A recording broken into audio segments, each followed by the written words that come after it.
Greetings, Mavericks and new viewers.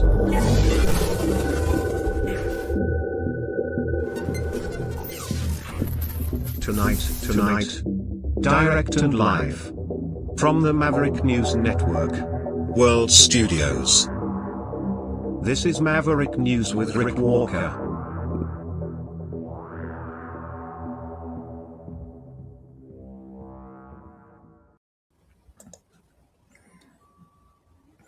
Welcome back, everyone, to the Maverick News Channel. Hello, Maverick family and new viewers from all over the world. We have normal news. We have Truspiracies news tonight. And it's news so incredible you won't believe it. Next week's news today.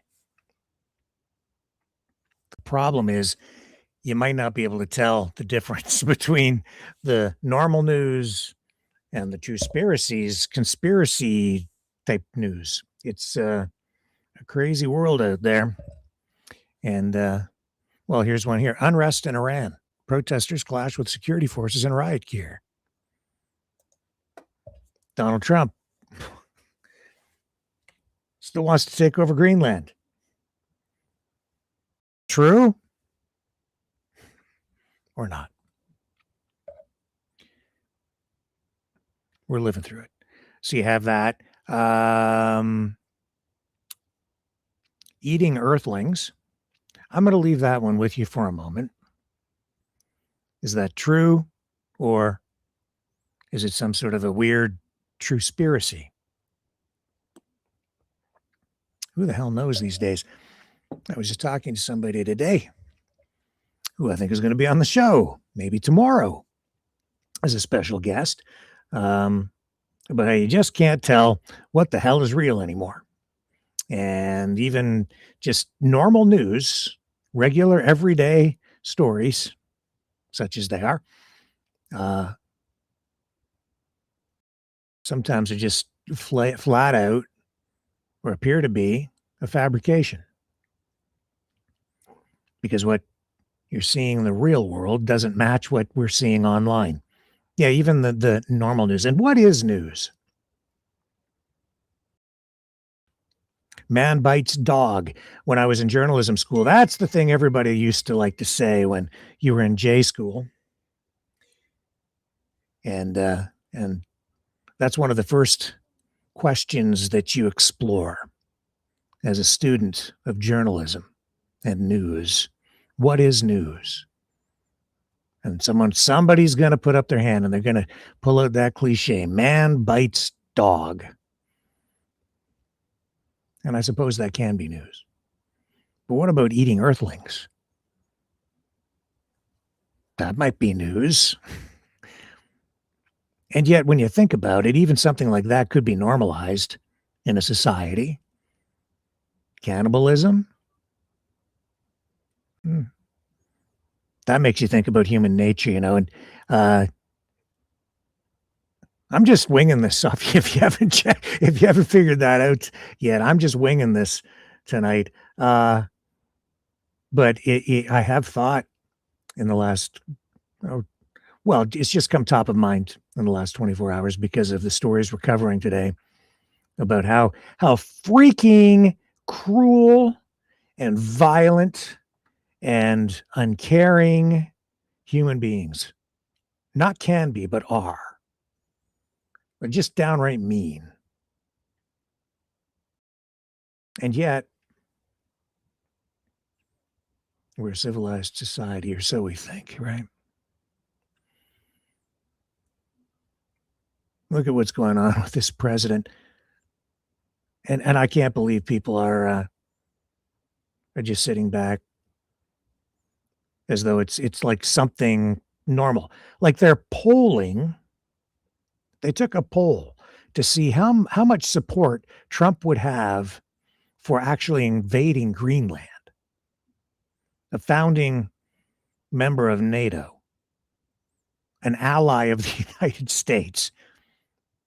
And the result of the poll that I saw today, I didn't read all of the details. I don't have the full all of the data from it, but the headline was 63% of Americans are opposed to Trump following through with a full military invasion of Greenland. Ah, but that means the rest of the country is, cool with it and might support it.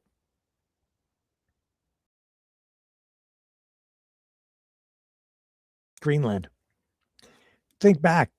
Say we were talking about Greenland 6 months ago. Well, maybe not 6 months ago. Let's go back a year. Give them a little bit of slack, right? Just before Trump 2.0. Even now, if another country, say, it's not going to happen. I don't think they have their sights set on it at all. But let's say China invaded Greenland. What would the United States and Canada and other NATO countries do? Go defend them. Fight for them to prevent some other country from taking over Greenland so that we could protect their sovereignty and make sure their country was protected. But this guy wants to do, and 63% say no. The rest say it's okay. No biggie. Cuba, Venezuela, Mexico, Greenland, Panama, Colombia.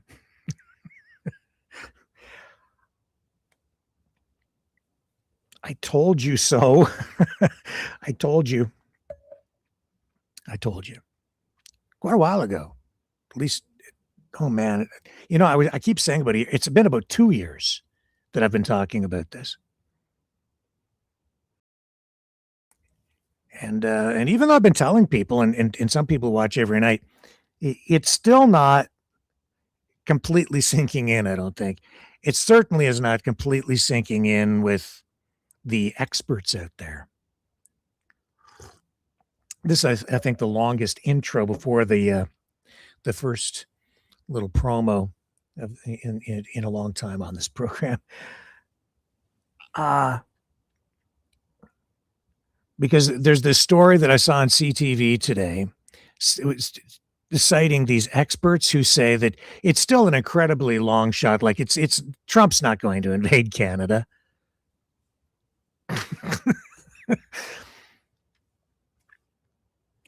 Okay.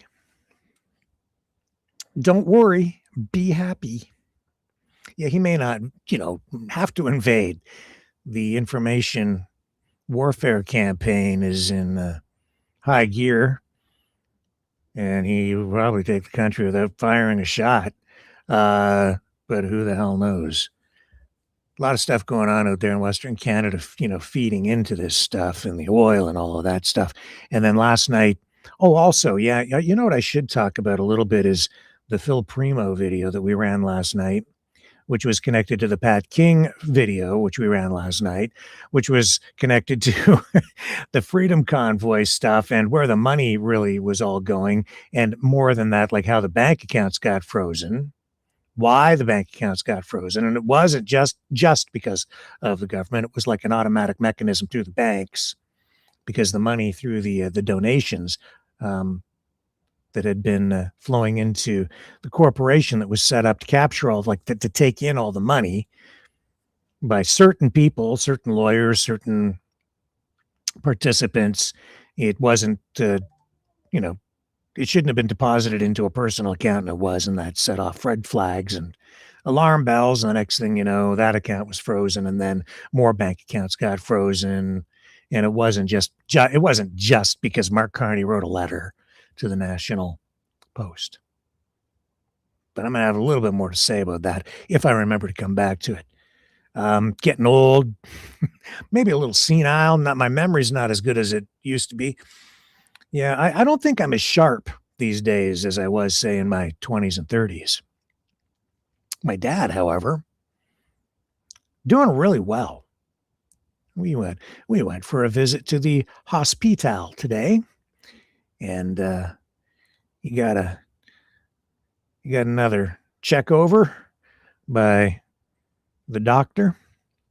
Got some pictures taken of his cyber bones. And I think we're going to talk to my dad tonight, because I was also talking to Sandy Sunshine, one of our Mavericks, today about, retro stuff. She called me up and was talking about Second City Television. She was talking about the Unknown Comic on the Gong Show. And you have to be old like me to remember those programs.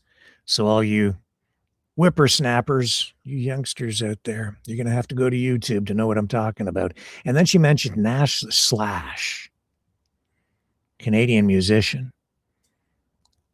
And he was very, very cool. A real artist, an experimental musician. And then I got thinking about it, how I got to see Nash the Slash live in this town when I was growing up. Well, I'd already grown up. I was in my early 20s, I guess. And he played the electric violin. He would wrap these surgical bandages around his head, looking like he was the Invisible Man. Of course, though, you could see him. And wow, that guy could play the electric violin. And the night that I saw him, he played with this band at this bar downtown. What was it called? It was called a Call the Office. I was never much into going to bars and stuff, but one of my friends dragged me in there, and he was playing. And they played, I'm pretty sure it was Eleanor Rigby, a cover of that. And it was just amazing. Just the talent and the way they took that song, the way he took that song with that violin and made it his own, a new version of it. It was truly, truly incredible. Anyway, I don't know if we're going to get into too much of that tonight. Maybe we'll run some of it another. It depends how much time we have. If I shut up long enough to get there, but I do want to get my dad on here because she was saying, we got to get away from this crazy ostrich story. And she's been mentioned. She says well, I won't tell you what she said about David Alott, who's been in our chat and on the show a couple of times over the past week or so over those crazy ostriches out in Edgewood, British Columbia. And she said, you gotta stop talking about it, taking advice, giving me back my own advice, really. I was like, yeah. And she said, you got to talk about stuff that's funny and get us cheered up again. And so, I thought of maybe even having Sandy on here tonight. I don't know if we're going to get to that point, but I am going to call my dad. He's not far away because I'm still broadcasting from the temporary world headquarters for Maverick News in my mom's basement, and my dad, who is hard to keep up with at his age, after receiving his new hip and is in recovery, he's just upstairs. But we will use the power of modern cell phone technology to reach out to the mothership from Maverick HQ, temporary, in the bunker a little later in the broadcast, and we will return and start digging into today's top news stories of the day on the other side of this.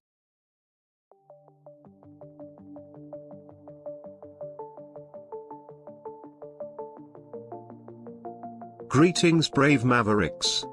Our quest for truth continues. We go beyond fake news. Together we expose propaganda. Together we pull others out of rabbit holes. We are maverick thinkers. We are all unique individuals, defenders of individual rights and freedoms, credible, trusted, grounded in reality. Maverick News, defending free speech, Donate at freedomreporters.com. Do it now. Tomorrow Maybe too late. Maverick News. The world is watching.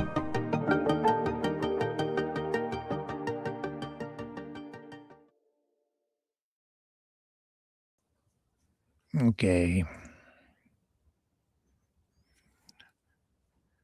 So let's just I'm afraid to look. I've queued up the latest post from Donald Trump as reposted by the White House regarding Greenland. So let's go take a look at what El Presidente of Venezuela, acting president of Venezuela, has to say about the United States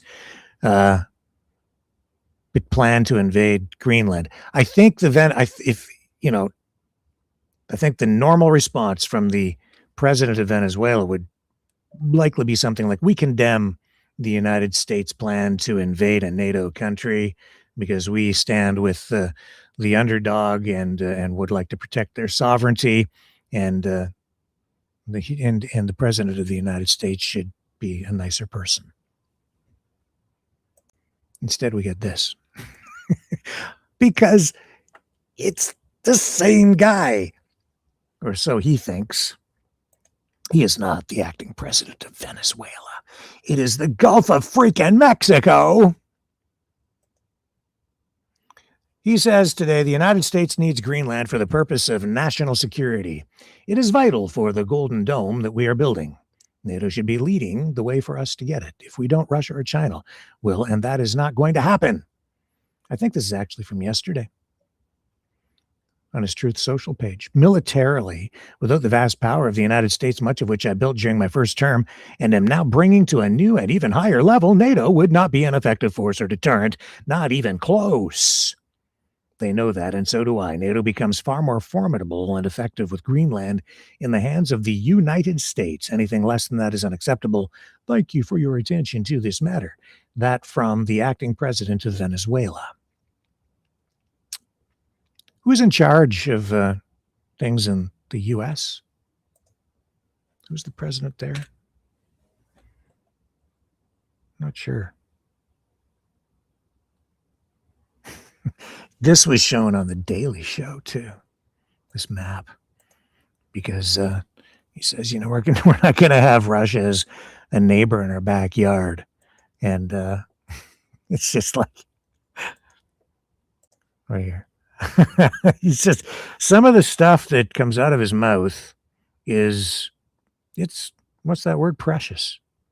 And yet I think it reflects the psyche of America, because Americans just don't think of it like that, because they just think about the continental United States and, the central portion, and forget about Alaska when they're talking about it and how close it is to Russia. I mean, you can pretty much just look right into Russia's backyard there too. You're in each other's backyards.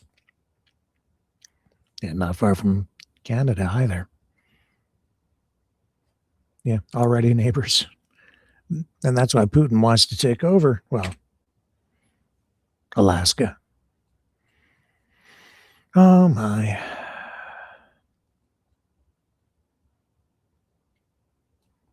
Wow. Okay. Where else are we going here? Yeah, so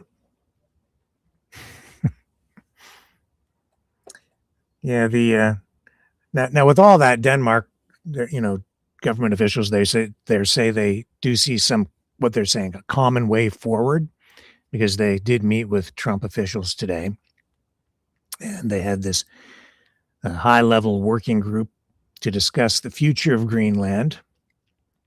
And Danish Foreign Minister Lars Rasmussen. Anyway, Lars Rasmussen. There was a news conference today, and I guess J.D. Vance was there. Marco Rubio was there. They said they had a frank but also constructive discussion. And I don't know where this is going, man, because I don't think it even matters. Honestly, they're going to do what they're going to do.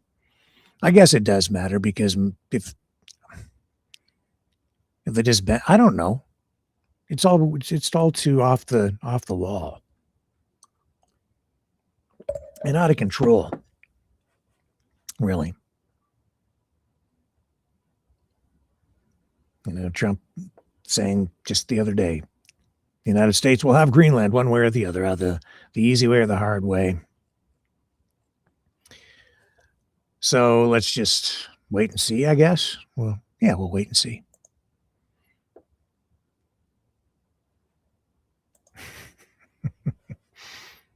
Okay, enough of that. I can't take any more. I'm confused as hell and I can't take it anymore. The other big issue tonight, it's still ongoing. The shooting of Renee Good in Minneapolis. This ties into what to the conversation I had, where you can't tell what is real. Did you see the video? Now, without getting into who's right, who's wrong on that, did you see the officer come into contact with the vehicle? I did. And then you saw him walking around after. Didn't appear to be in any pain of any kind. So what would you say the extent of that officer's injuries were? We've heard comments immediately after, I think even from Trump, saying that he had been run over, and others from the Trump administration as well, and government saying that the agent had been run over, that he'd been attacked. You can maybe make some sort of argument that way. I don't know. Don't believe your lying eyes, right? Well, now tonight over on ABC, and we're and part of my discussion about what you can believe, what you can't believe, can't tell what's true anymore. ABC tonight, and other media outlets, other mainstream media. I think even just various media, independents as well. They're all, some of them reporting on this, that the ICE agent suffered internal bleeding. I read that and what is like, I don't know. He must be a hemophiliac. You know what a hemophiliac is? Somebody who bleeds very easily. I'm struggling with this, folks. I'm struggling with this. Well, let's just play this. She was shot and killed by that ICE agent. And just in the last 24 hours, there are a number of things that we've been learning. Of course, the internal bleeding that we're hearing from sources that the agent suffered, but also we've learned that several federal prosecutors, at least 6 of them who worked out of Minnesota, have now quit the job among, amid concerns about how DOJ is handling this investigation into the shooting. They feel, according to sources, that the DOJ is focusing more on digging up information on the victim, trying to figure out whether she and her partner had any connections to any individuals or groups that have been protesting or impeding the immigration enforcement operations that are been happening here, instead of the way the justice system should work is the merits of the case and whether charges should be laid against the officer or whether she was at fault. It should be based on that incident. It's because that's really what from a legal perspective, that's what the issue is. It's what happened at that moment. What did the officer act appropriately? Was excessive force used? Were proper procedures followed? Was she resisting arrest? All of those questions. But what are we getting in the investigation? In fact, there really wasn't an investigation of sorts ordered immediately after. The Trump administration basically ordered for more, called for more ICE officers and cracked down harder. Went harder. which brings me back to that word unapologetic. I talked about it the other night, and the way it has been used even in Canada through conservative campaigns, right on campaign signs, unapologetic. And it's a word that's thrown around a lot in MAGA as well. And that's the attitude that I have come to recognize. And I don't think it's healthy.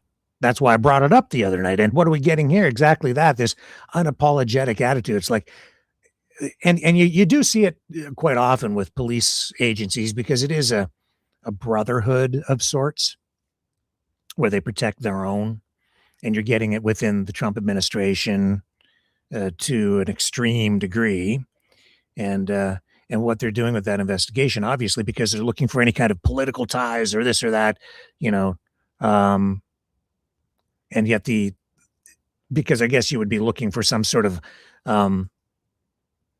motivation or motive for doing what she did, if she did anything at all, and maybe vice versa on the other side. But they're focusing on her, the driver, Renee Good, to see if she has, ties to this activist group or whatever, to paint a certain kind of picture and create a certain kind of narrative. When all that really matters is what happened there at that moment. Except, I would say that that's not all that matters. The other thing that matters is Donald Trump. In a way, I look at that situation and I don't blame either of those people. You have, and this is a perspective. I don't have a fully formed opinion on it, but certainly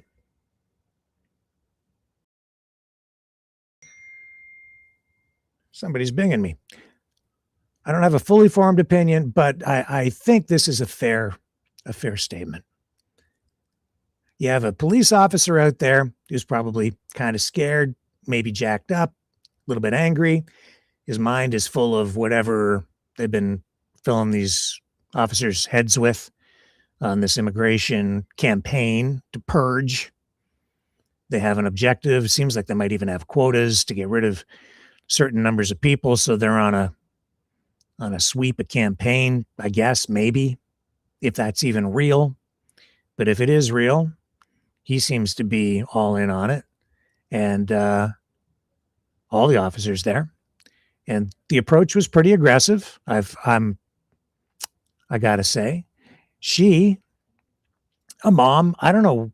I don't see much video from before to put it into perspective or context, but you have a young woman who's she doesn't appear to be scared when you see the videos, but she, I think, is there thinking she's doing the right thing from her perspective.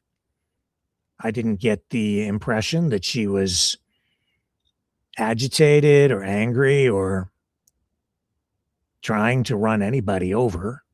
Didn't get that impression. If that is the conclusion that's reached, I don't think that it would reach the level where you could say that she wasn't doing it intentionally. She looked to me like she was trying to kind of pull away, which, did the wheels turn far enough one way or the other? But the point that I'm making is, why were they there to begin with? Donald Trump. Why were they in the emotional state they were in to begin with? Donald Trump. Why was any of this happening? Because of the Trump policies. Why did it go down the way that it did? Because of the Trump policies. This is not normal. This is news, and I guess it's on the normal news side, but none of that out there is normal, to have a young woman shot in the face, regardless of who was at fault or anything else. It's not normal. It's not good. It's not, certainly not the kind of policing that leads to stronger communities, more frightened communities, not even safer communities, more divided communities. The whole situation out there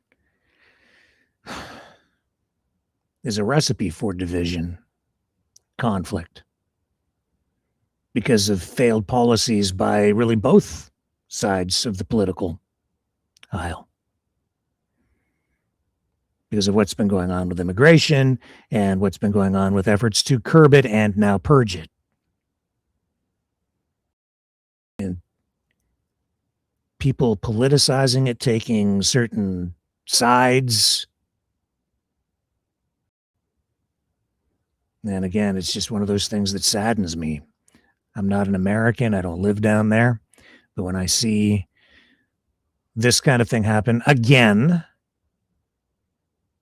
I shake my head. She was shot in the face. She was shot in the face.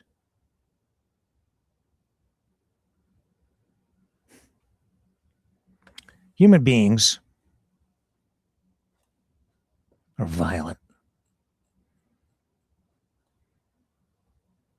And then that word terrorist comes up.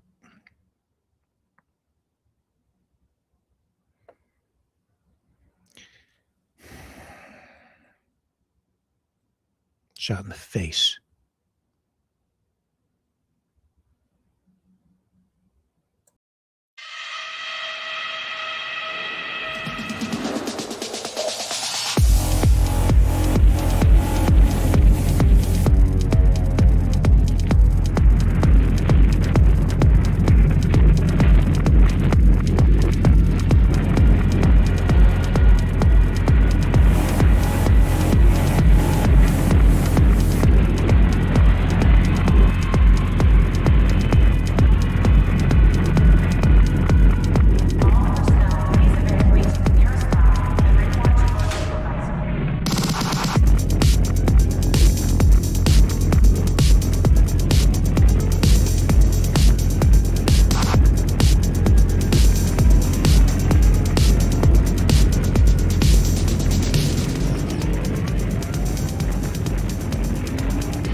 Maverick News.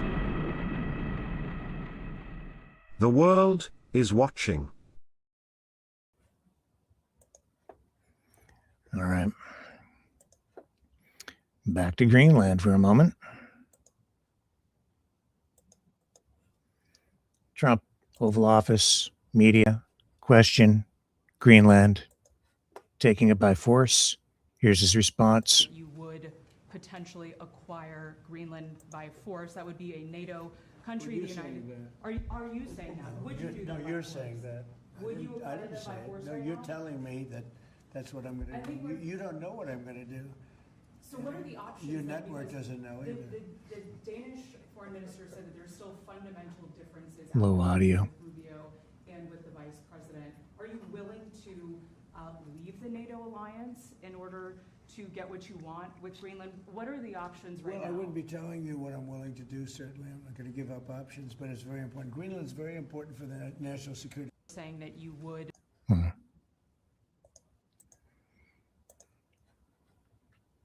Oh, he's so coy.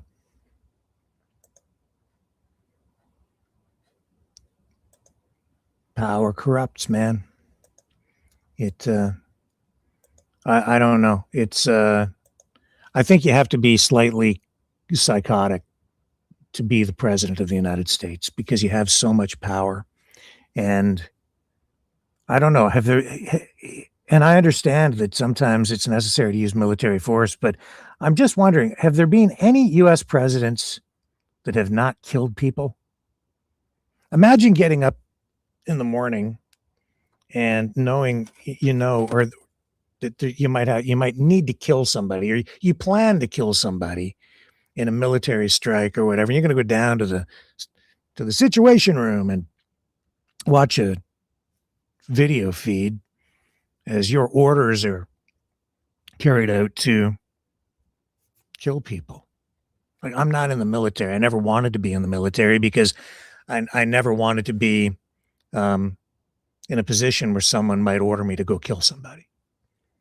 And I, especially if it was somebody, and I came to this conclusion when I was a kid, it was like bad idea joining the military because once you're in there, you have to follow orders.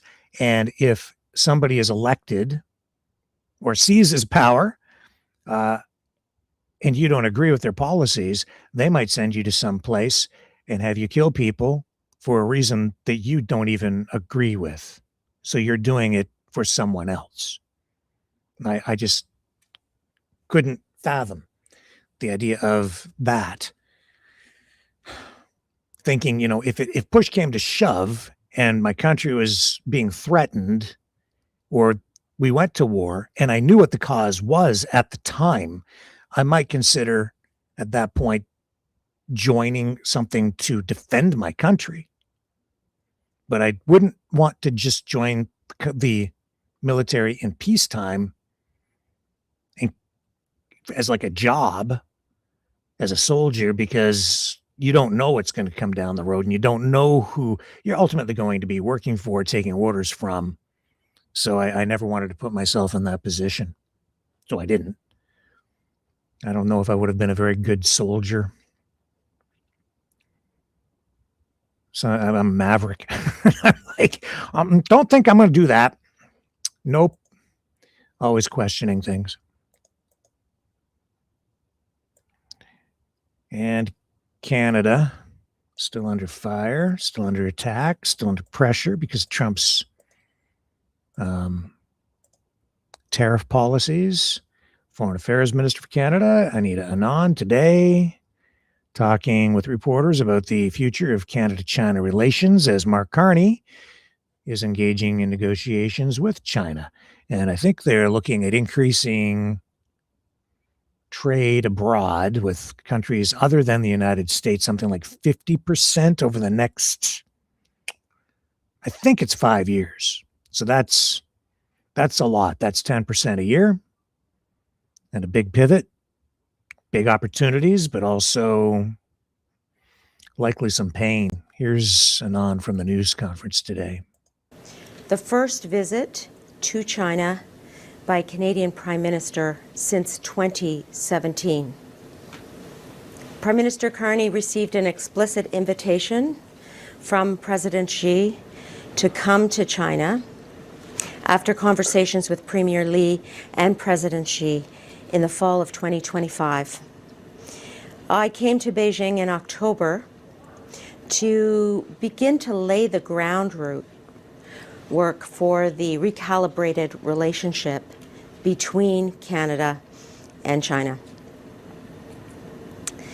Over the course of the next few days, we will discuss the trade relationship between our two countries, and we will also examine other opportunities for collaboration between our two countries, given the strong people-to-people ties between Canada and China.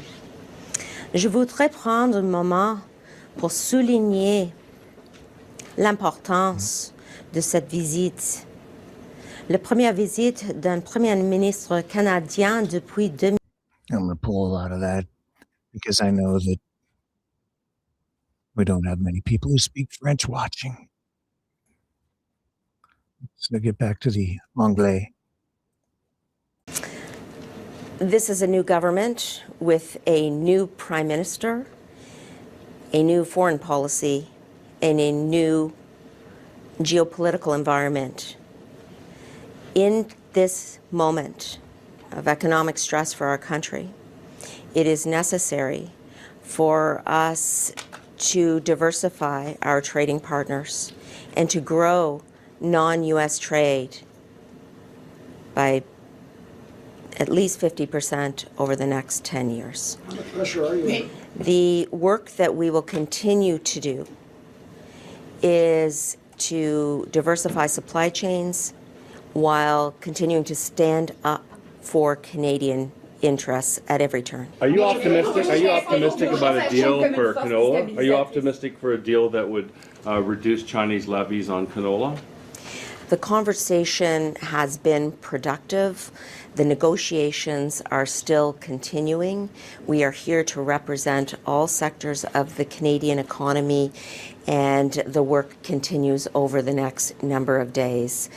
We are going to be, as I said, ensuring that all stress sectors of the Canadian economy are brought into the negotiations and the conversation. Okay. We know the deal. We've been talking about it for a while. We should just do more business with China,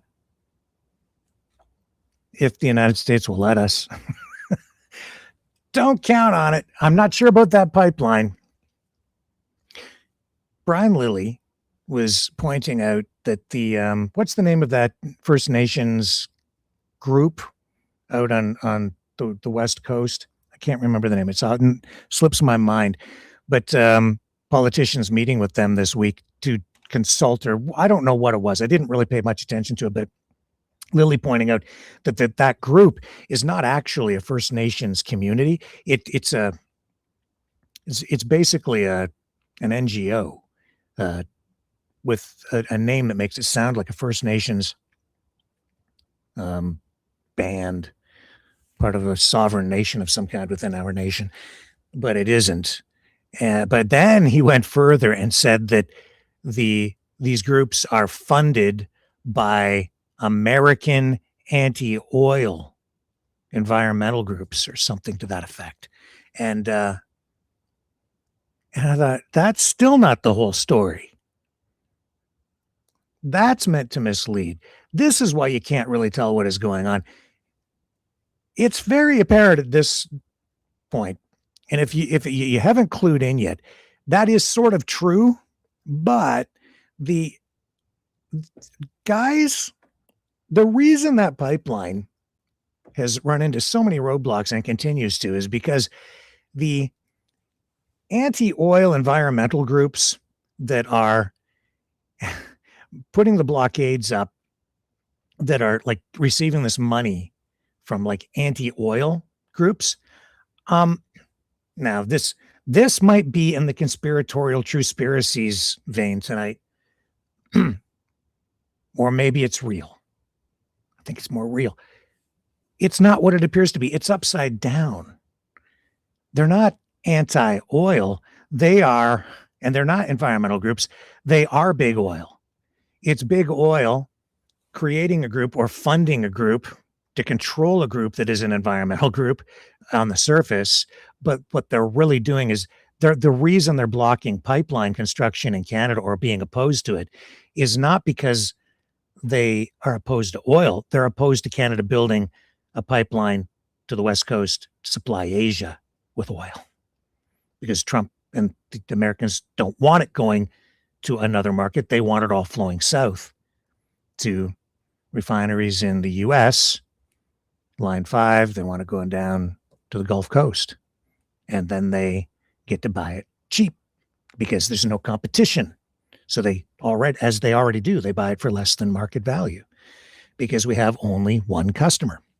Now, last night, Phil Primo, I ran a full video, but almost 20 minutes long, talking about why bank accounts got locked down, as he was making reference to the series of videos, the Pat King, the freedom fighter, convoy participant, who has been laying out new information, or maybe not even new information, but information about the money, all like the millions and millions of dollars donated to the Freedom Convoy, the biggest protest of its kind in Canadian history.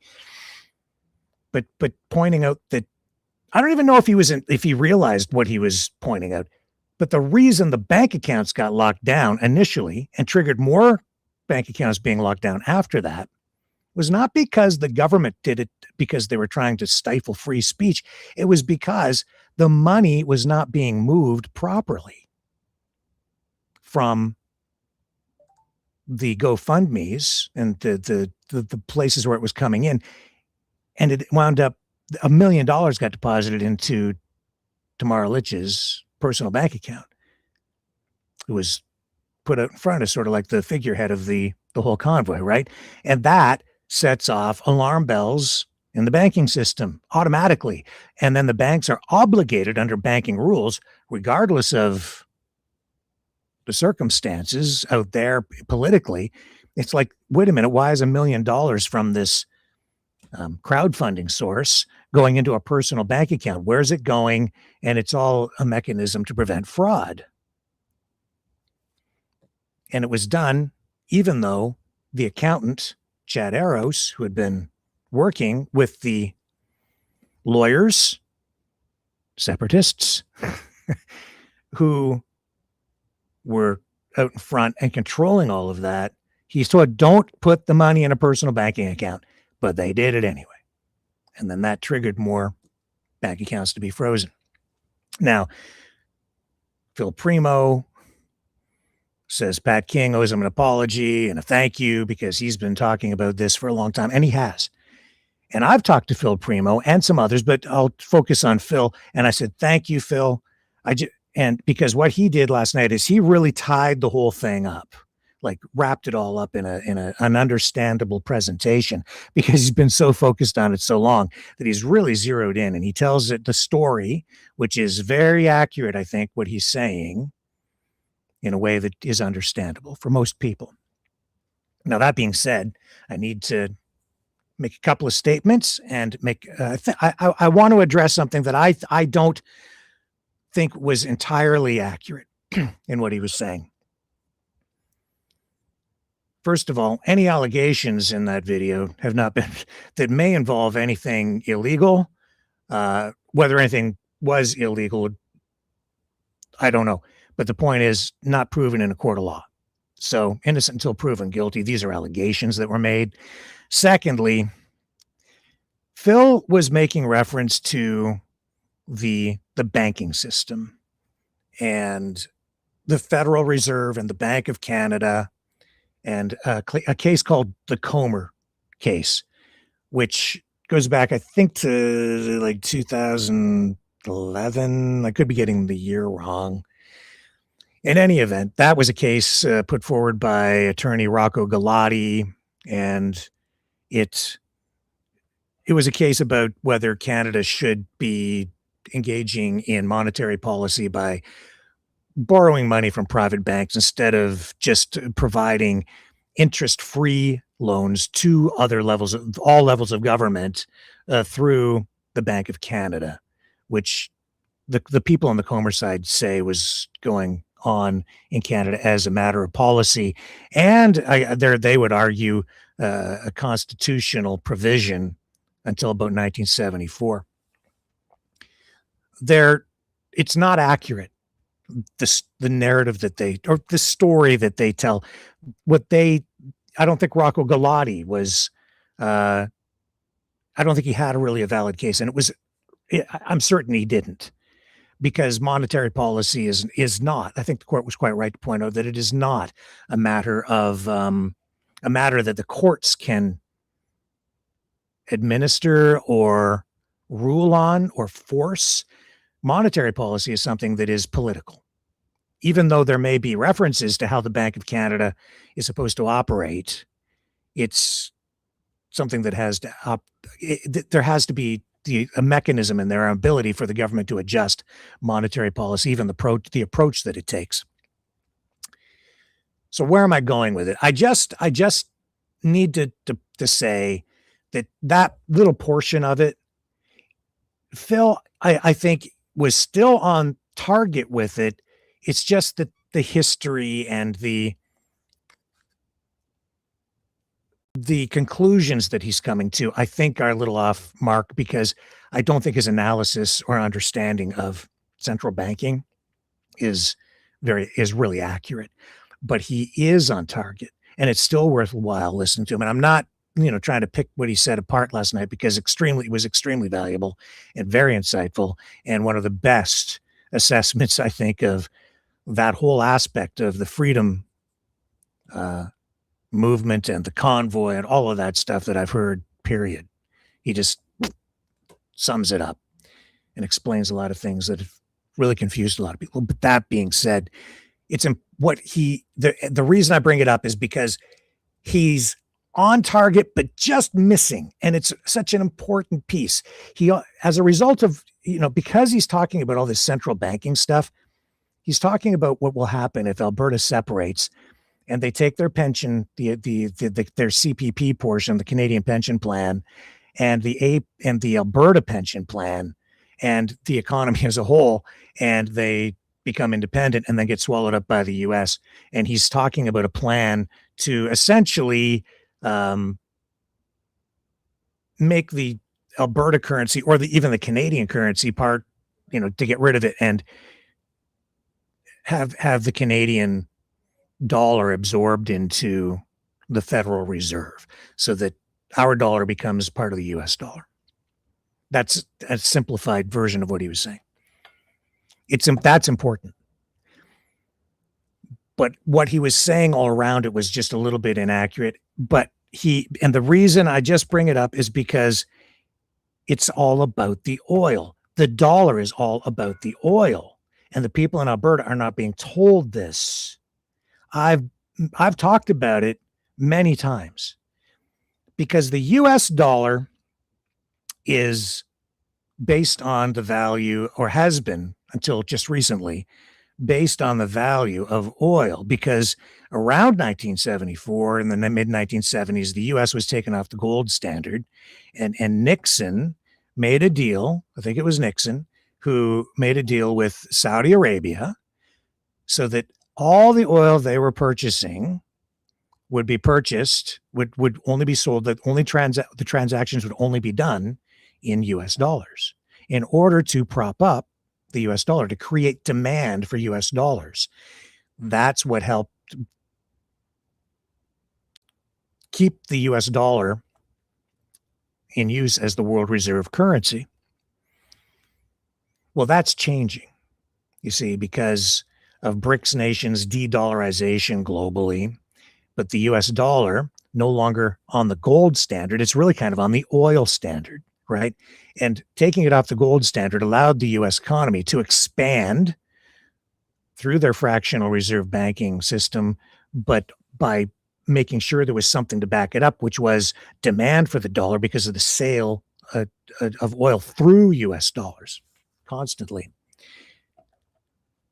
Well, the deal with Saudi Arabia is different now. It's changed. U.S. oil reserves, well, they're still the biggest energy producer in the world. That wasn't even the case a few years ago. And you know what? The reason the U.S. oil industry is as robust as it is right now is because of fracking, because they've been able to use water injected into the earth to force oil up. But how long is that going to go on? And with de-dollarization and the US dollar still in need of some sort of support to keep the demand up as other countries de-dollarize, stop using US dollars, mainly BRICS nations like China, Russia, they're saying, screw you, USA. Russia will sell to China oil instead of going through the normal channels on the international market and to pay market value for oil. And they're just settling these transactions internationally in non-US dollars and conducting other trade as well without US dollars. So it's diminishing demand for US currency.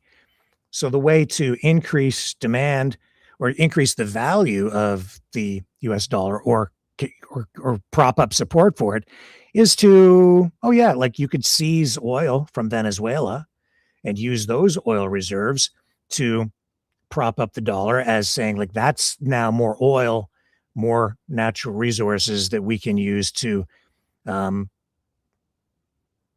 insert confidence behind the US dollar. And the oil being sold out of Venezuela must be purchased in US dollars. And that increases demand. And that's how that's what they're using to prop up the US dollar and prevent the US economy from completely collapsing. That's also why they're so focused on Alberta. When he says he doesn't need anything from Canada, the US doesn't need anything from Canada, he's lying. And he wants the Alberta oil so bad because they've got that $30 trillion debt. And as he pulls back and the economy in the US shrinks, they need something to prop up the US dollar, as other countries aren't using it as much anymore. Supply and demand. You have all these US dollars out on the world market, and when other countries stop using them and there's less demand for them, the dollar tanks. So you see, Phil, that's what it's all about. And I'm sure that you are dialed in on that. And maybe we don't agree on the Comer case, but I think we're in agreement and alignment on this, that Mr. Trump, and you said it last night, is saying, come to Papa, and trying to create the conditions where he can take over Alberta and maybe even all of Canada to get those oil resources and other resources, but especially the oil resources. And then all of the transactions are done in US dollars, and the United States becomes filthy, filthy rich, which also brings me to Mr. A-Lot, who has been using that phrase dirty money, making reference to the small donations that he's been making in our chat on Rumble, which have been unsolicited, but in there nonetheless, and calling it dirty money. And I've been questioning, some of the ethics around how money is flowing to certain social media influencers and so on. But he's also been talking about having people move to Texas. And it's just that idea of dirty money. When you seize oil that doesn't belong to you, and then you prop up an economy and say like Texas with oil refineries that are will soon have, and I think even the first oil was sold today from Venezuela, probably from one of those oil tankers that was seized. That's oil that's flowing into the state of Texas to prop up the economy there, and it's being done in a way that, they're using dirty oil, and that translates into jobs and additional wealth and affects home prices and so on. So yeah, you go down to Texas and you might enjoy some of the benefits from some of that dirty oil money. I'm sure that you would. But I don't know that really the money's going to flow to the people. The big oil companies for sure. And that's part of the conversation I had too with somebody that probably going to be on the program tomorrow night. And maybe I'll mention who it is later in the program. I'm going to be talking about all this stuff, I think, tomorrow. Ethics, media ethics, money, dirty money, clean money, all these things. A lot to think about. Whether you should move to the States, stay in Canada, if you should be a patriot, Donald Trump style, or a Canadian loyalist. Somehow you still have some choice here because it's almost a free country, even today. It's amazing, isn't it? It's true. I think. I'll be back.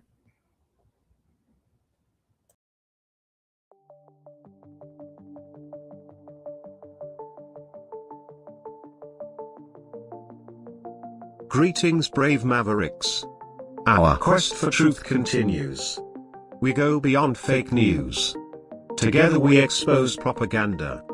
Together we pull others out of rabbit holes. We are maverick thinkers. We are all unique individuals. Defenders of individual rights and freedoms. Credible. Trusted. Grounded in reality. Maverick News. Maverick News. Defending free speech. Free speech. Donate at freedomreporters.com. Do it now. Tomorrow may be too late. Maverick News. The world is watching.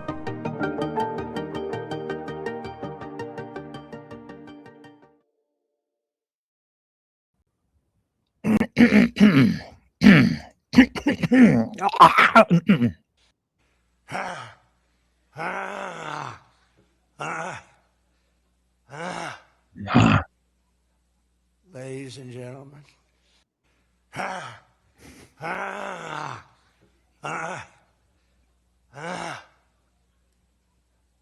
Ladies and gentlemen.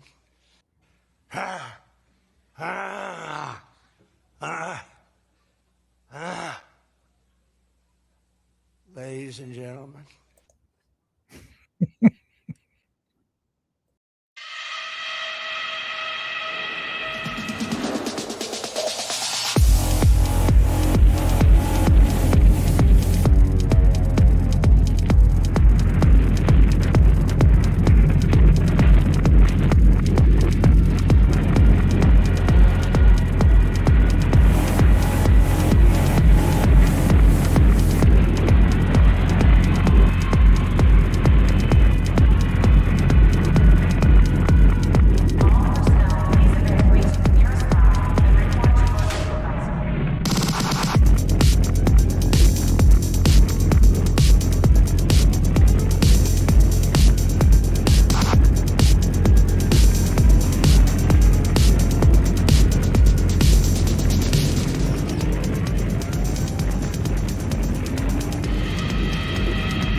Maverick News.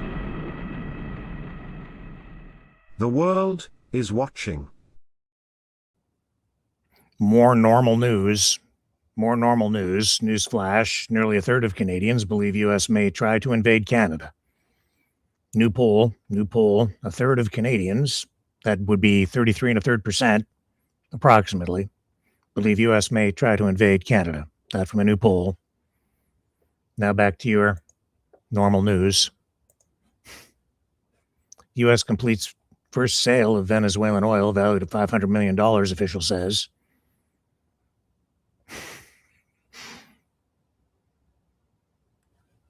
Yeah, that's normal. It's not stolen or anything. They just took it. More normal news. Donald Trump flips the bird at a auto worker in Ford yesterday. Video going viral. Conservative MAGA types think that's awesome.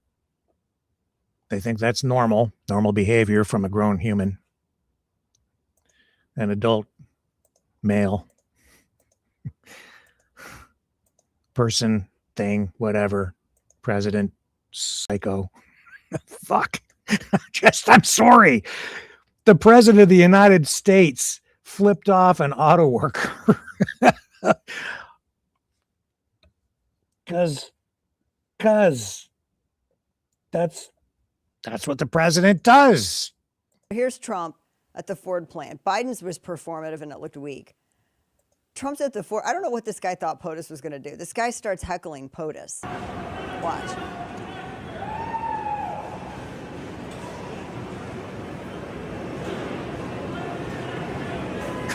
Jesus. You need that meme where you put the glasses on him.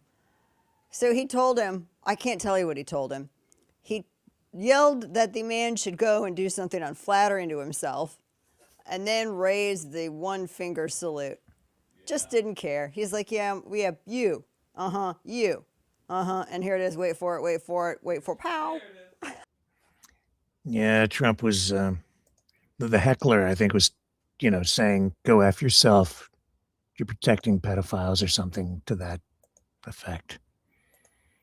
So Trump did the classy thing. Then Hillary and Bill, they're refusing to testify, and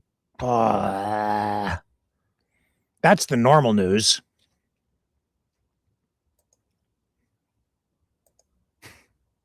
President flips off auto worker today.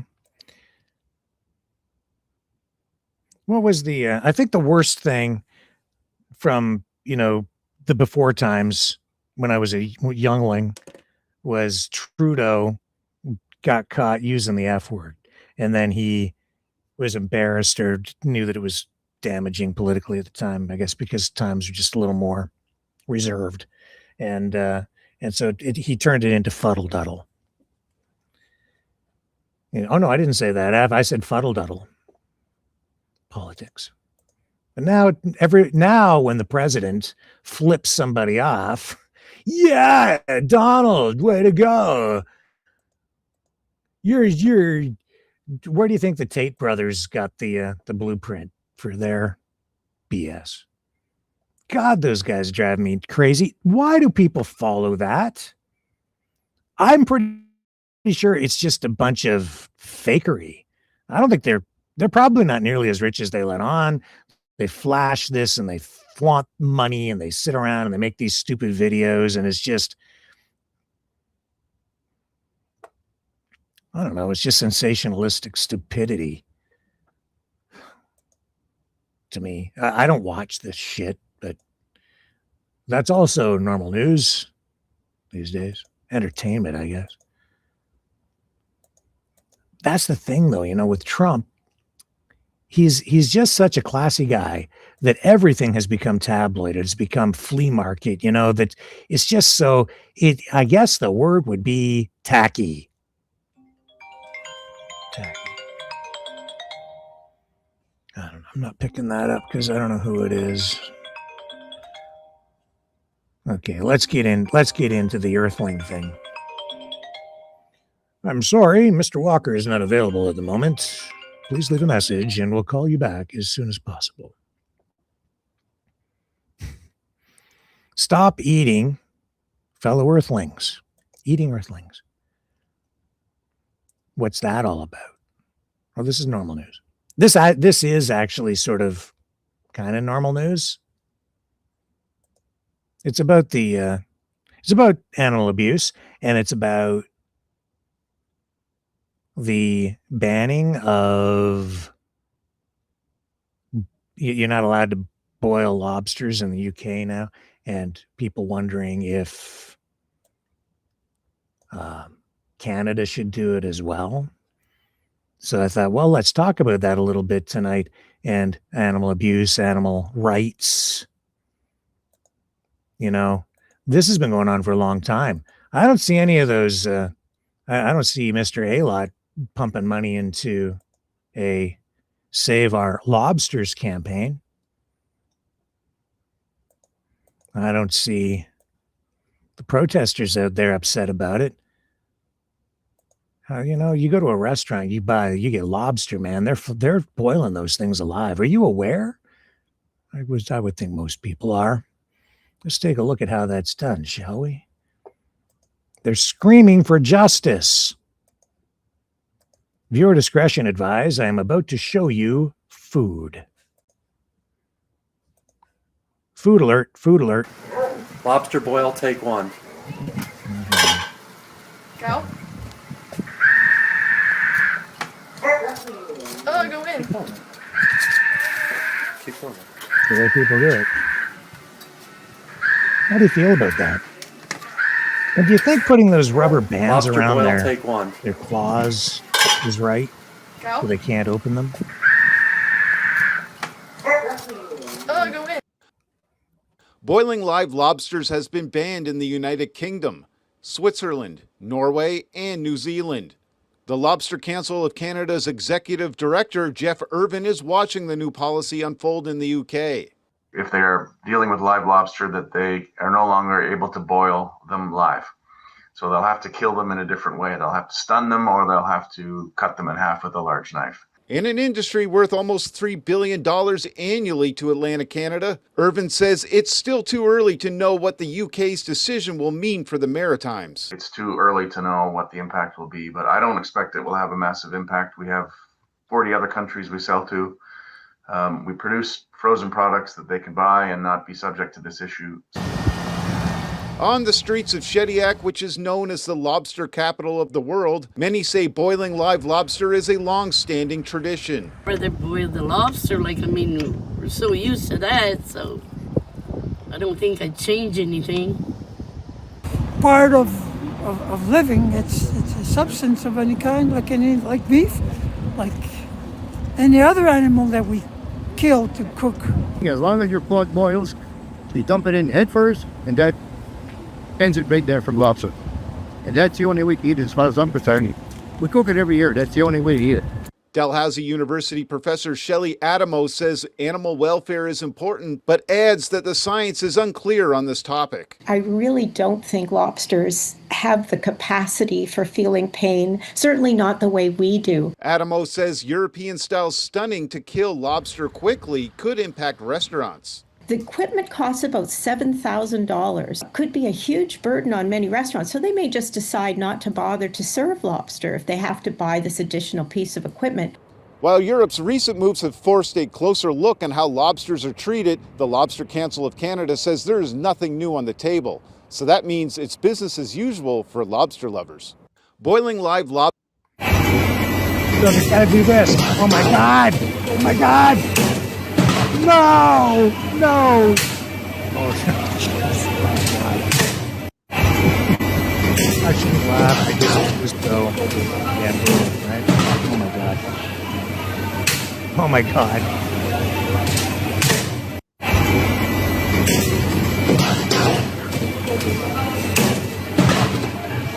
See, that's what they wanted you to see at the Ostrich farm. They just wanted to see a bunch of this being done. They wanted to follow up. That's how they had all the right there. Kind of. They got the night. They got the Oh! I just tried these amazing. Today's my birthday, so we boil lobsters. We start out with the spice. Ooh. We go in with lemons. You guys eat lobster? A bag of little tomato. A bag of little potatoes.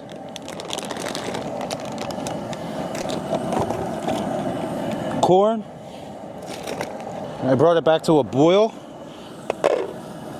Now we're going in with these Maine lobsters. 3 of them. One for me, one my wife, and one for Lily. Now we're going to shut it down. Just go in with 2 pounds of shrimp. And some snow crabs. Oh, they killed the shrimps. And now we eat. And the crabs. Today's my birthday, so we boil lobsters. Happy we start out with It's not Sunday, it's Porn and scrolling are the So I wanted to What's that? Porn and scrolling are the most expensive habits a high IQ man can have. He Porn. says he's fine, but he hasn't felt truly focused in Porn. years. He calls it burnout, but it's really avoidance. He wants success, but every time things start going right, he finds a way to mess it up. He overthinks, overplans, and underacts. He's tired, but can't rest. Resting feels like losing. And deep down he's scared, not of failure, but of what happens if he actually wins. That's why we created Wisey, a CBT-based system designed to help high IQ men retrain their brain, rebuild focus, and finally stop self-sabotaging. Well, it's a damn good thing I don't have a high IQ, or I'd be right in there.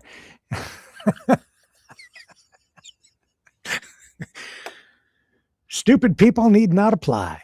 When we come back. Let's talk to my dad on the other side of this. I didn't know that was coming up. That's also normal news.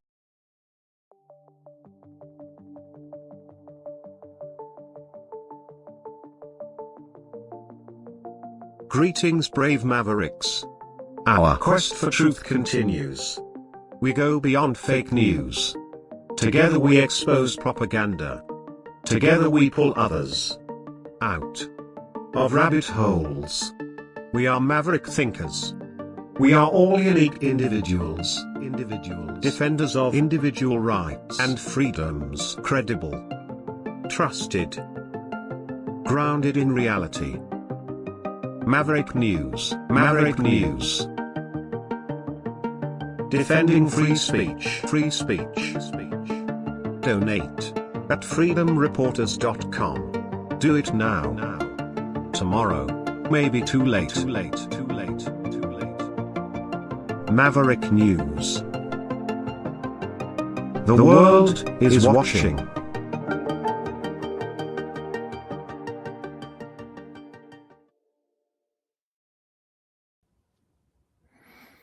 Okay, this is the temporary Maverick News World headquarters in Mom's basement to the mothership Over. Hello, over. Mothership. Mothership, are you there? I'm here. Oh, it's not it's the fathership. Okay. The king of the fleet. Yeah, that's right. Well, do not go sailing anywhere near Venezuela. Danger alert. Possible missiles being fired. Steer clear of Venezuela with the fathership. Okay. Okay. I got you. I hear you. Okay, that's good. Oh, you're coming in loud and clear tonight. You must be very, very close. I'm getting feedback. In fact, it's so close. Okay. Anyway, hi, Dad.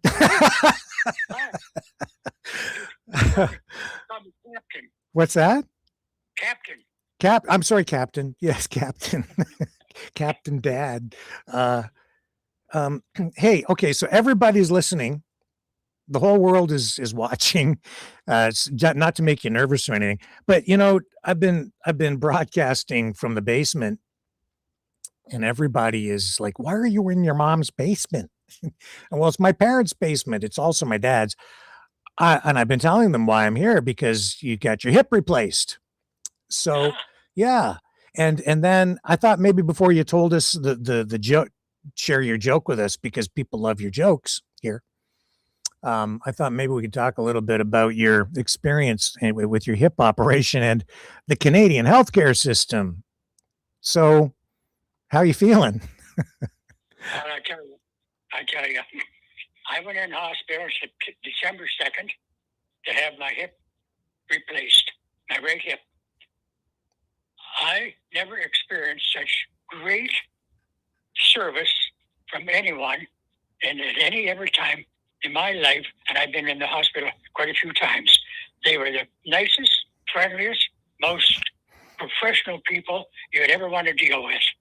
And that right from the doctor to the nurses to the attendants at the rooms. Couldn't have asked for anything better.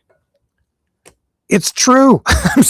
I'm sorry, people who really want to hate Canada and hate the government and hate the healthcare system, but it's true. Every time we went up there, because I went with you to, on each occasion to University Hospital. From the people at the front door, the ladies down there, to the nurses that you come into contact with, the people making the appointments, the people taking care of you in the room, the doctors, everyone had a smile on their face. They were all so darn friendly. It was incredible. I got to say that it was pretty freaking incredible. And so so to tell people how long you had to wait for your operation, Dad. Well, approximately 4 months. Yeah. From the family doctor, from the time I seen my family doctor and complained about the pain in my hip, until I got a call from the specialist to go and have it done, was approximately 4 to 5 months at the most. Yeah. Could have been. In fact, I thanked my family doctor for getting me in so quick. He said, sometimes we can do that. And it worked out very, very well. Yeah. There have been a lot of big improvements to the level of care and the service coming through the healthcare system, I'd say over at least the last 10 years. And I have to tip my hat to the Conservative government of Ontario, because healthcare is really a provincial thing. It isn't a federal thing in Canada, so people get confused. But some federal impact there or influence, but no, it's an Ontario thing. And man, like I have to say, I'm truly, truly impressed and grateful. And you tell people how old you are, if you want to. I tell them what? How old are you? I'm only 94. Oh, right. And so that in itself surprises a lot of people, because you hear so often it's like, well, when you get past a certain age, they won't even do anything for you anymore. They just let you die. But there you are, 94 years old. And we went to see the doctor today, and he said, because I was in the room with you, and he said, after you were talking about how you were feeling and how well you were recovering, and he said, well, that's why I don't have a cap on the age, because you're doing well. So as long as you're strong enough and healthy enough and you can benefit from it, we'll do the operation. And they did. And tell us, tell us what you told the doctor about how you're recovering. It's been what, 6 weeks? I didn't realize I've been here 6 weeks now. But after 6 weeks, how's it going? It's going great. I can get up, walk around, no problems. Mind you, there's a little stiffness in the hip, but that's because of the muscles. Yeah. And I've been doing my physiotherapy every day. Mhm. And starting next week, I have to go to a physiotherapy clinic. That's all prearranged, and it's all set up to go. Not a problem. Yeah. What was your doctor's name? Dr. McDonald. McDonald. Yeah. McDonald. So I met him today for the first time, but even he was like incredibly friendly. Amazingly friendly. Yeah. Pretty incredible stuff. So then then we were eating dinner a little while ago, and for all our Mavericks out there, my dad says this, so when you going home? And I'm like, well, what's the matter? Don't you want me around any? You're kicking me out now? Because the doctor said no restrictions now. You're still in recovery, but you can do whatever you want, he said. Yep. Yeah, that scares me. But I don't want you to go. I don't want you to go right away because it's snoring very hard out. You might need you here tomorrow to clean out the driveway. Yeah. Well, at least I have some purpose in life. Yeah, so, clearing the snow. That's okay.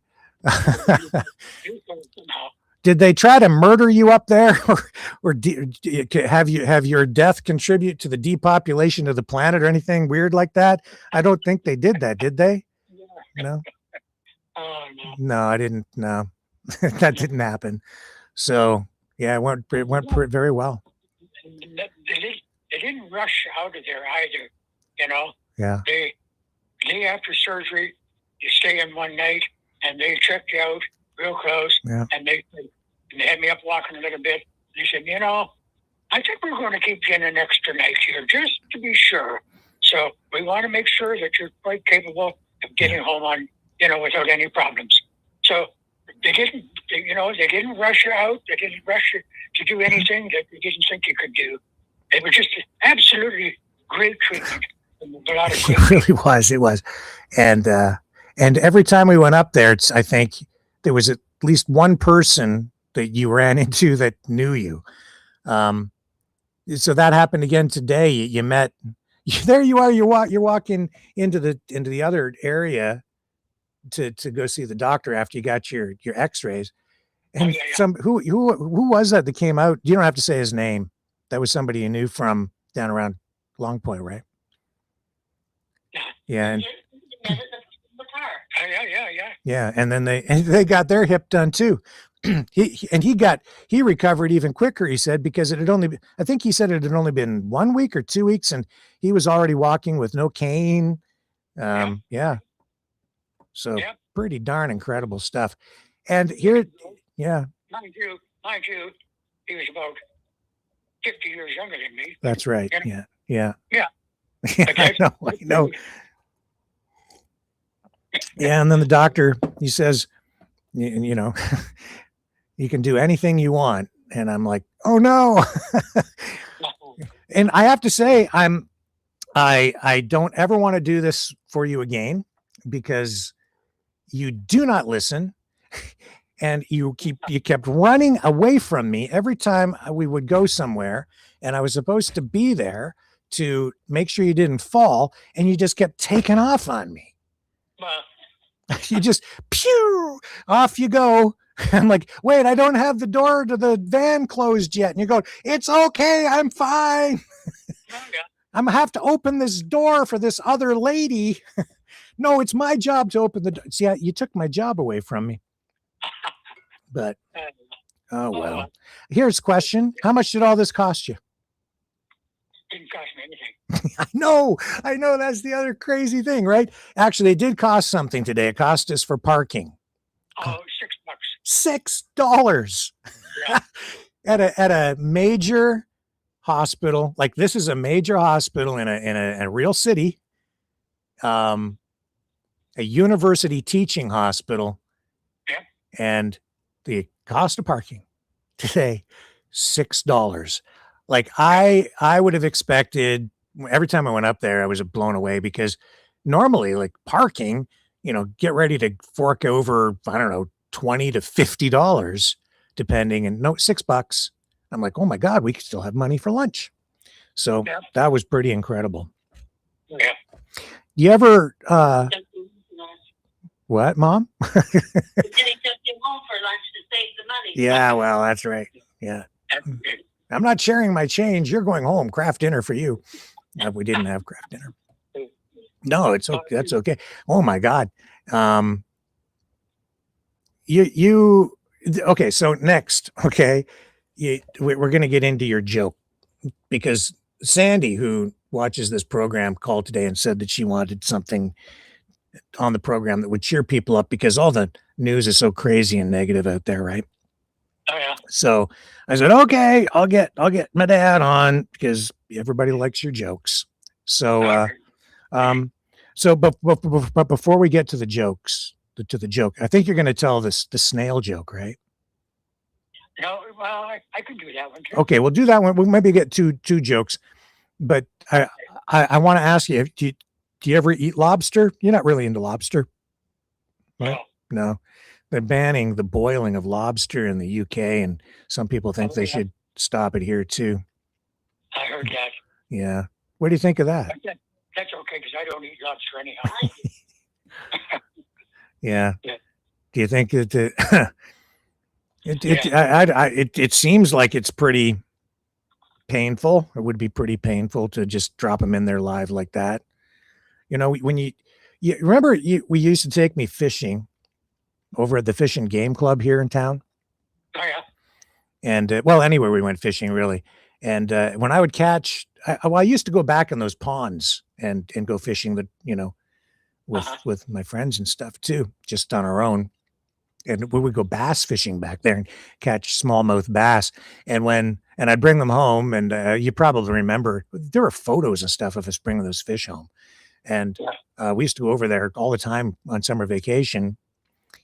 And with the lobster thing, it reminded me today of doing that, because I would never fillet the fish, never clean the fish until I made sure it was killed. So I would always stab the fish through the skull right into the brain to make sure it was dead before I started, cutting it up. But I never liked doing the knife in the head part, never liked it. Oh, I never did get you to tell the story while we're at it. Do you remember over at that Fish and Game Club a long time? Maybe you remember, maybe not, but you took me over there, and they had all those ducks over there. Geese, but they had some ducks too. And they did have some ducks at one point, because maybe you don't remember this, but I remember it like yesterday. I've told people this story, and they sold the ducks to people, and you went over there with me, and you'd purchased some of these things, but they were live ducks, and you were chopping the heads off the ducks so that people could take them home to cook them. Do you remember that? No? I don't remember that. No? Well, I might have been drinking in those days. I do remember that. I don't know why. I was really young, but it was just you and I over there, because you were the president of the club at the time. And I went over, and you were chopping the heads off these birds, and you'd chop the head off. And then, of course, the headless bird would run around a little bit and then fall over. Right. But And so I told people that story, and I don't know if they believe me or not, but that's just reality. Like, that's what happens when you want to eat a duck. You got to kill the darn thing, right? That's right. Yeah. Well, you did that. That was the way it was done over there, because that was just a fish and game club. I don't remember why they were selling the ducks or whatever. And I remember the lady that lived there to kind of as a caretaker with her husband. What was her name? Eunice, right? Yeah, And right. Lloyd. And then she would go outside, and all the geese and the ducks or whatever they were, and she'd like bring out the food and call them, and they'd all come, and she had names for them all and pets and stuff like that. But that day, Daffy got beheaded. And then we brought that thing home, and you did a bunch of them for people. You were chopping the heads off left and right. They were running around like ducks with their heads cut off. Oh my. I told that story to help people. I thought maybe try to help people keep the stupid ostrich story out in British Columbia in perspective, but I'm not sure it helped very much. Now I think they just think they probably all think I'm a duck hater now. No. Well, I don't know much about that ostrich story, but I've heard that those ostriches had bird flu, and people wanted to apparently butcher them and use them for sell them on the market for food. And I think, geez, I wouldn't want to feed them to my dog if they had bird flu. You never know, you know. Yeah. I couldn't. Well, that's not exactly the story, but yeah, that's ultimately what they were trying to prevent is sick birds from getting into the food chain, whether it's ostriches or ducks or chickens, right? So, yeah. Anyway, a lot of people upset about all that stuff. Probably a lot of people upset with me now for talking about the de-headed ducks. Oh well, that's life, folks. I mean, if you want to eat, unless you're a vegetarian, you're gonna have to chop the head off a duck, or you have your cow killed so that you can go to your Burger King and chow down. Yeah. How about there's a oinkers running around? Mm-hmm. You know, you like pork chops. Yeah. You know. Yep. Yeah. Your milk comes not from the supermarket, but from a farm. So. That's right. Yeah. People are, I don't know, insulated these days. So, I don't know. Anyway, so all of that going on, but so I thought maybe, well, okay, first let's get the, because we were talking about the ostriches, let's get the snail joke, because it's almost like a fish or a crustacean or something. I don't know. Right.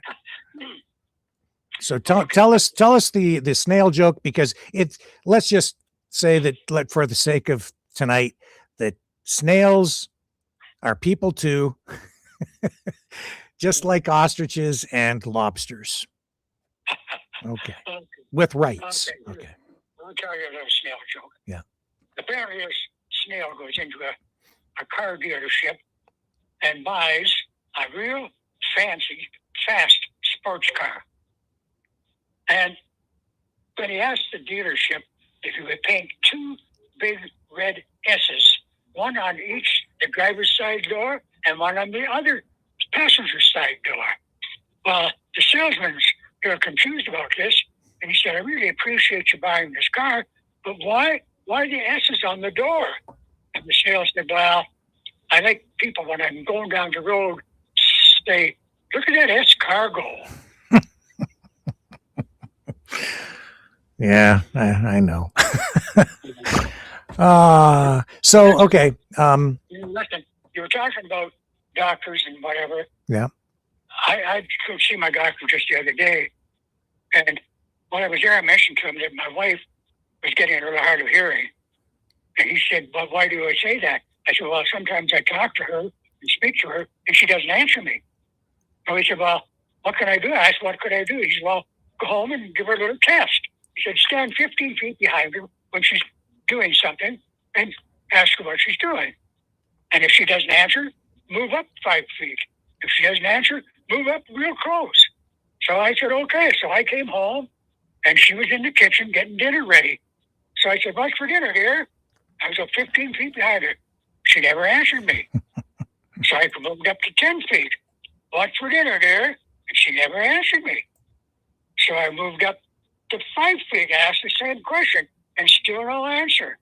So I drove right up to her ear, and I said, honey, what's for dinner? And she turned around to me and said, I've already told you 3 times. Chicken. Uh-huh. Yeah. What's the what? She's not the one that was needed to have something done about her hair. It was me.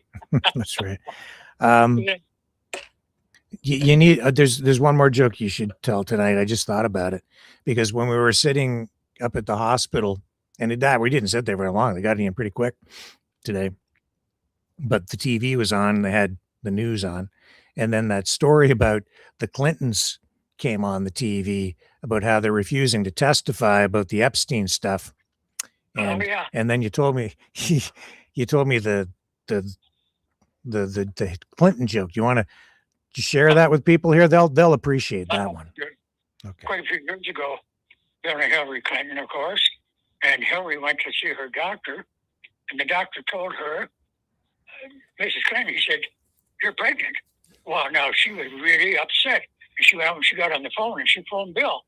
And she said, Bill, how did you do this to me? Why didn't you take precautions? You know I didn't want to have children. And she was just hollering and shouting at him. And there was a pause. And finally he said to her, who is this?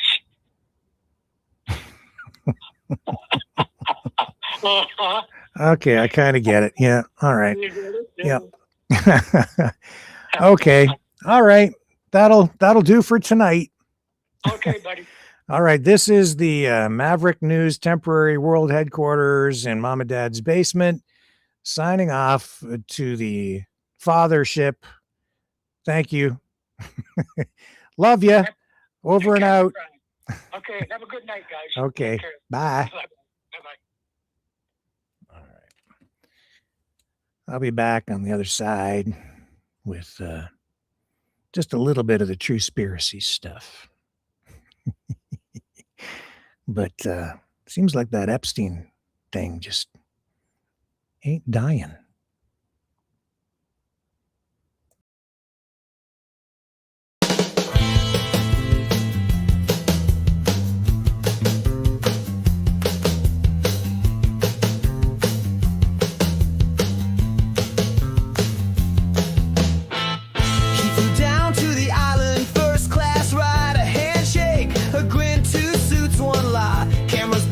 They both look clean, but the guest list redacted, if you know what I mean. No files exist, just a little twist, nothing to see here. Move along, folks, the truth's in the vault with the dirty jokes. No names released, justice deceased to protect the victims. And Donald Trump, shh, don't say the name, you'll get dumped.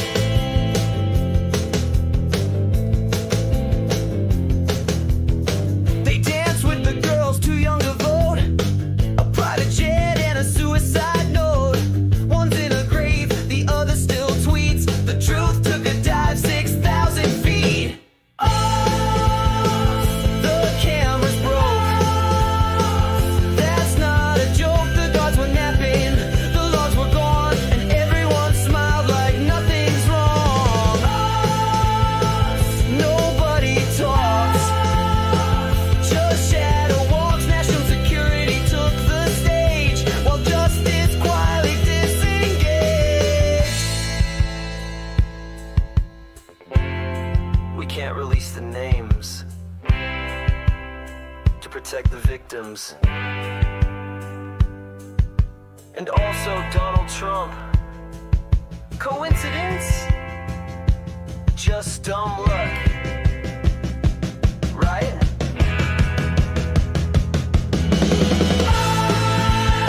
Another sealed file. That crocodile smile. We did our best, says the DOJ, while the truth just fades away. Another new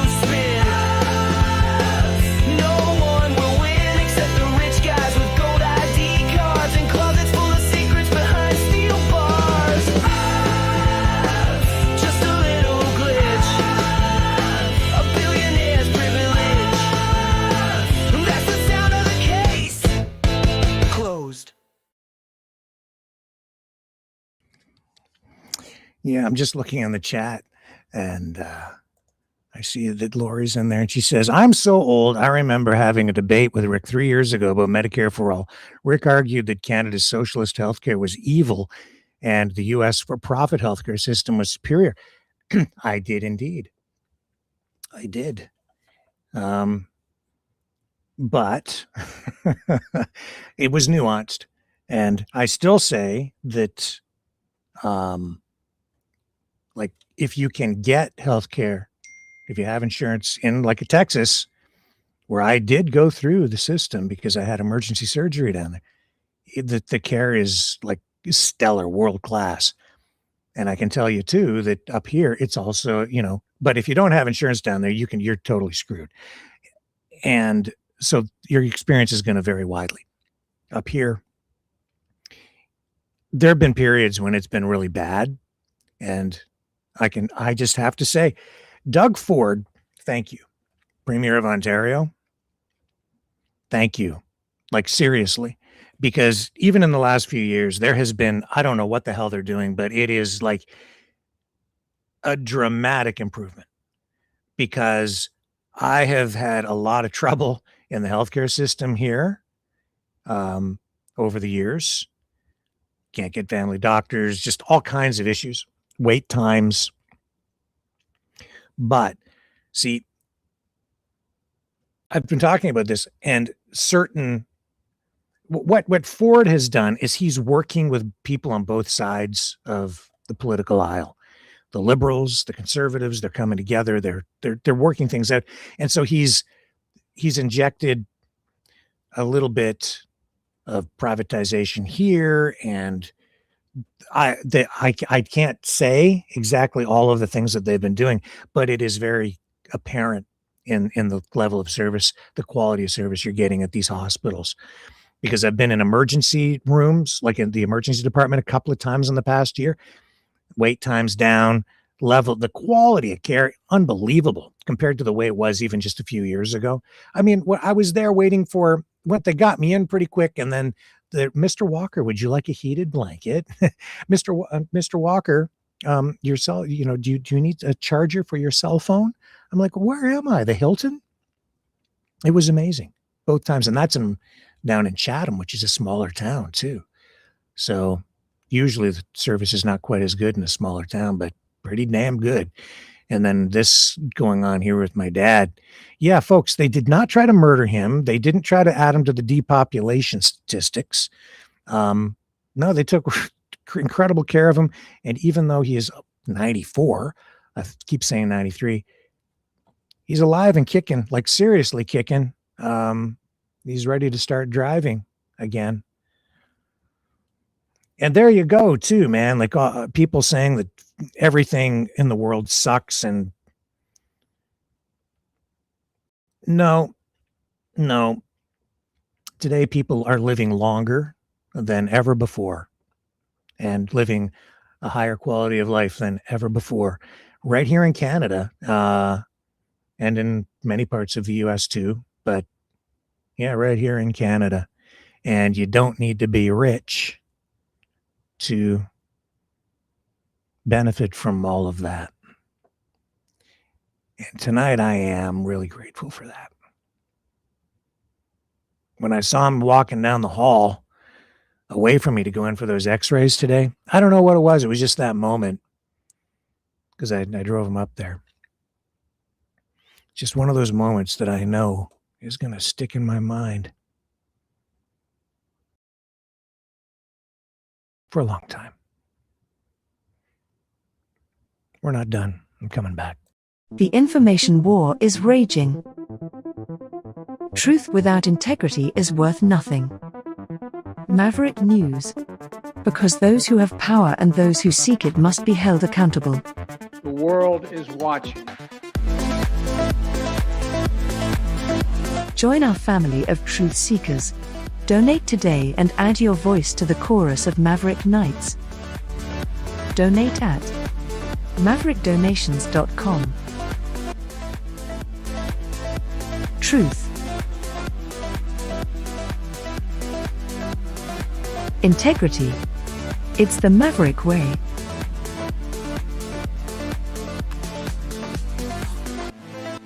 Maverick News. The world is watching.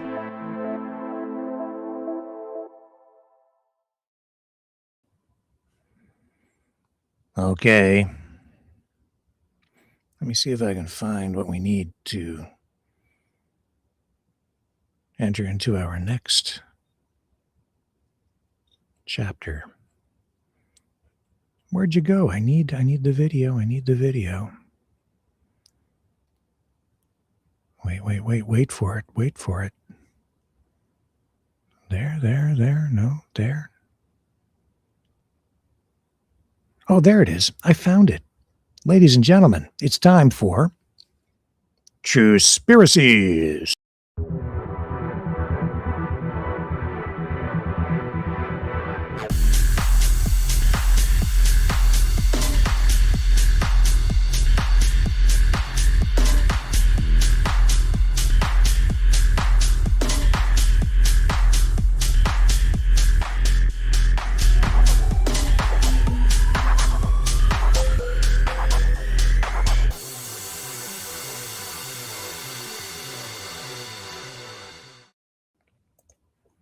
So again, this is for Sandy Sunshine and all of you.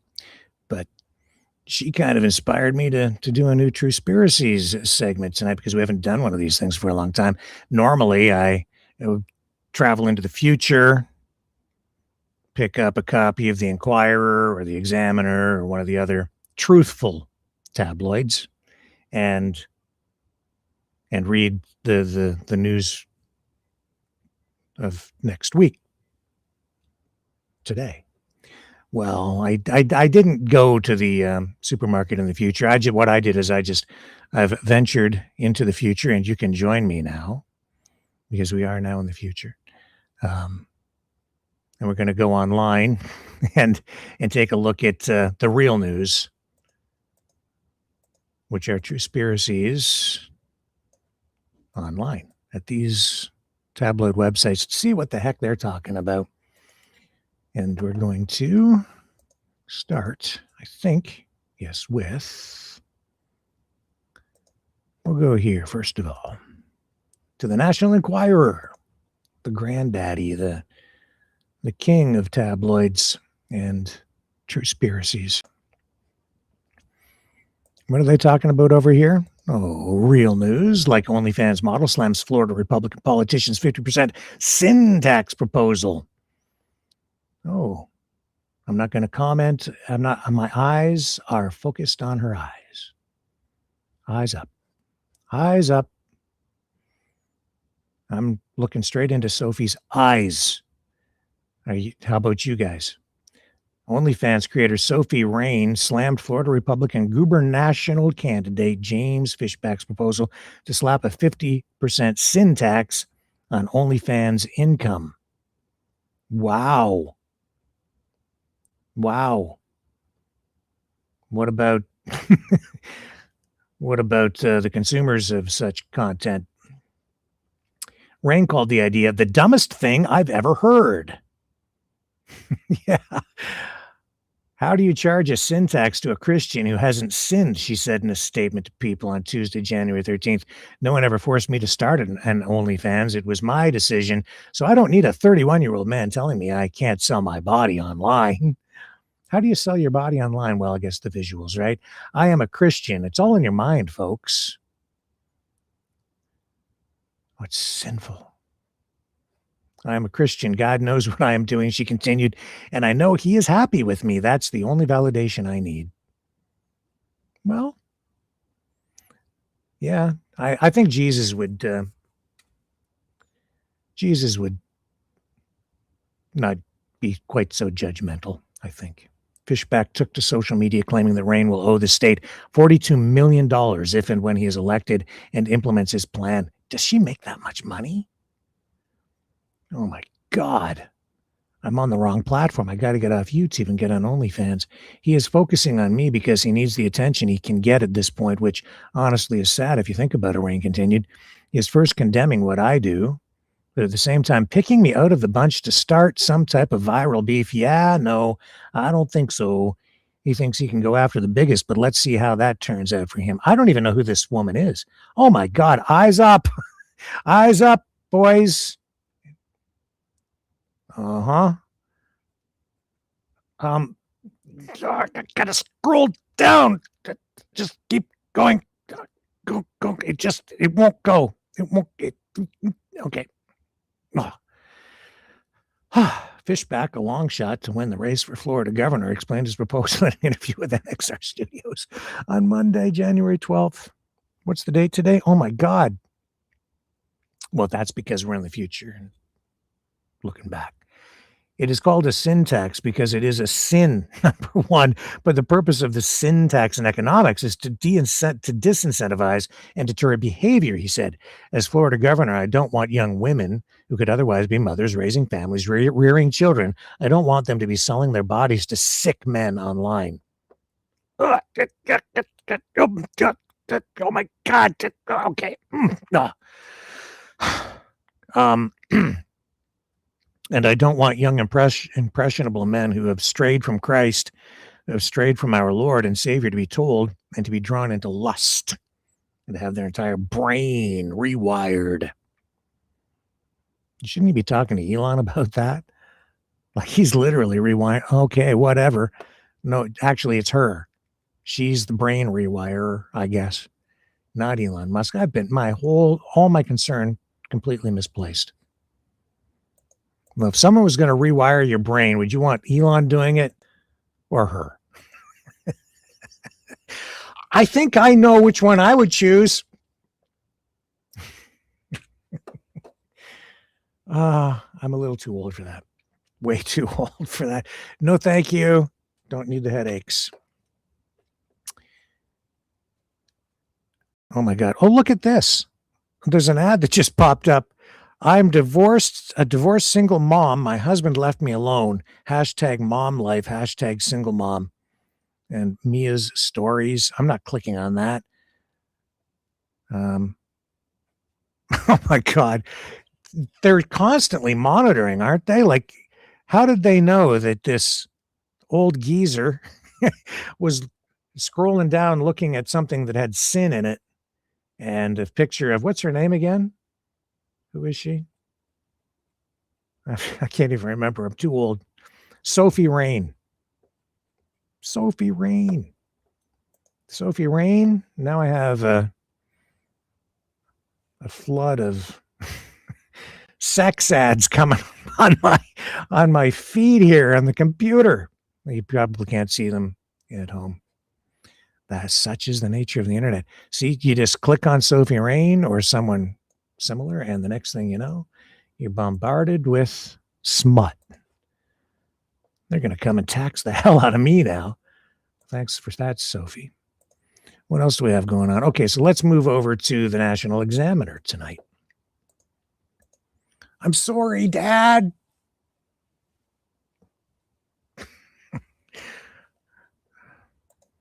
Don't tell my wife. Okay, National Examiner. You're all guilty. You all looked. You're all sinners. Natalie Wood, Demi Moore, and more stars who showed off their sultry sides in film. What is it with the sex? Sex sells. Okay, this is right up to date. This is a new one. Yeah. These stars weren't afraid to bear all, or almost all, Elizabeth Berkley's Showgirls. Do you remember? I don't know. You're probably not old enough to remember. That's the movie that is her claim to fame. I remember when that movie came out. And she did get some other roles after that. She was on that TV show Saved by the Bell, and that's why it exploded. That's why it did as well as it did at the box office, because they took the Saved by the Bell girl from that sitcom, young girl, and then ended up doing that movie about being a stripper or Las Vegas showgirl. Yeah. It was NC-17 rated. I thought it was It depends on where you are. Thought it was a more restrictive rating than that. Jennifer Lopez in Hustlers. I never saw that. Natalie Portman.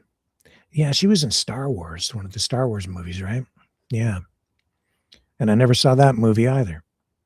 I knew about it. I think she did this one after Star Wars, the Star Wars flicks that she was in.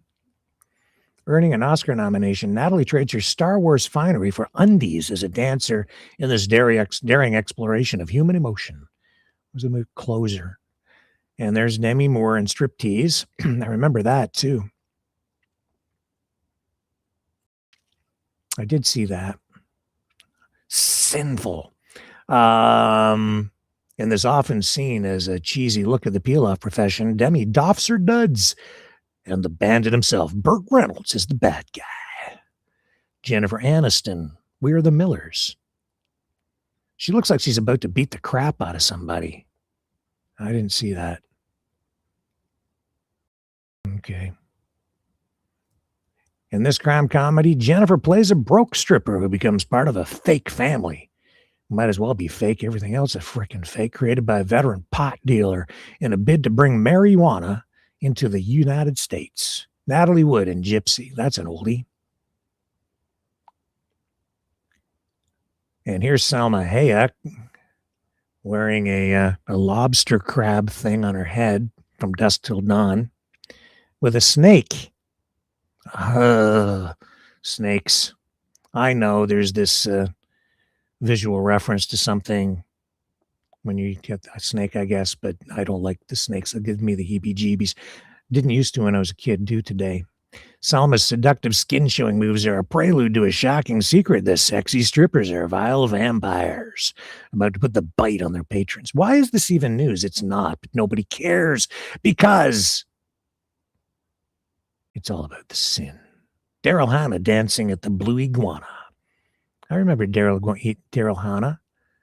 She was in the, what was that? Splash with Tom Hanks, I think it was, right? She played the mermaid. Do you remember that? That was the big movie for her. Not this one. And Marissa Tomei in The Wrestler.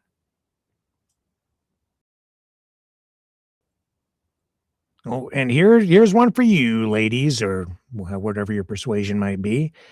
Channing Tatum, Magic Mike Trilogy. Woohoo! Yeah. I don't know. If I were to take my shirt off, yeah, I think I could hold my own.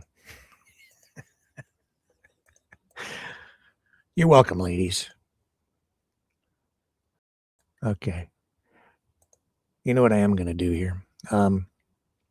I didn't get Sandy on here to talk about this, but she was talking to me about Nash the Slash. And while this is, I guess it's in the true Spiracies vein. It's just entertainment, but it's also a little bit of Canadiana. Oh, well, you know what? Hang on. Let's just do this one here because we got to do a weekly world news scroll before we move on to Nash the Slash. I don't know if any of you Americanos would even know who Nash the Slash is. I know he made an occasional dip down into American territory to perform, but I don't know how popular he was down there. Here we go. Weekly World News. Out now in select theaters and available on Amazon, Apple TV, Google Play, YouTube Movies, blah, blah, blah. The Zombie Wedding. That looks interesting. I'd actually like to see that. It's in select theaters and available now. Wow. The Zombie Wedding. That looks pretty good. I'd like to do that. Happy New Year 2026 out. Government renames it year one. Well, why not? Right? Reality can be anything Donald Trump says it can be in 2026. And yet the irony in all of that is that the MAGA faithful are so dedicated to opposing anybody that chooses their reality. Aren't we supposed to be against all that? Like, you can't use those pronouns. I won't comply with compelled speech. Yeah. What is it? Oh, yeah, the Gulf of Mexico, right? What are you calling it these days? Are you compelled to say it? Just saying. Recycling gone wrong. 2,000-year-old woman found in Greek trash.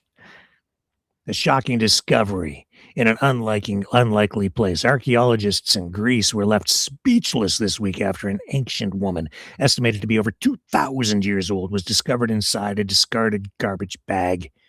The bizarre find has stunned experts and left locals questioning how an artifact of such historical significance ended up treated like an empty yogurt container. Look at the skeleton. Look at the length of the hair.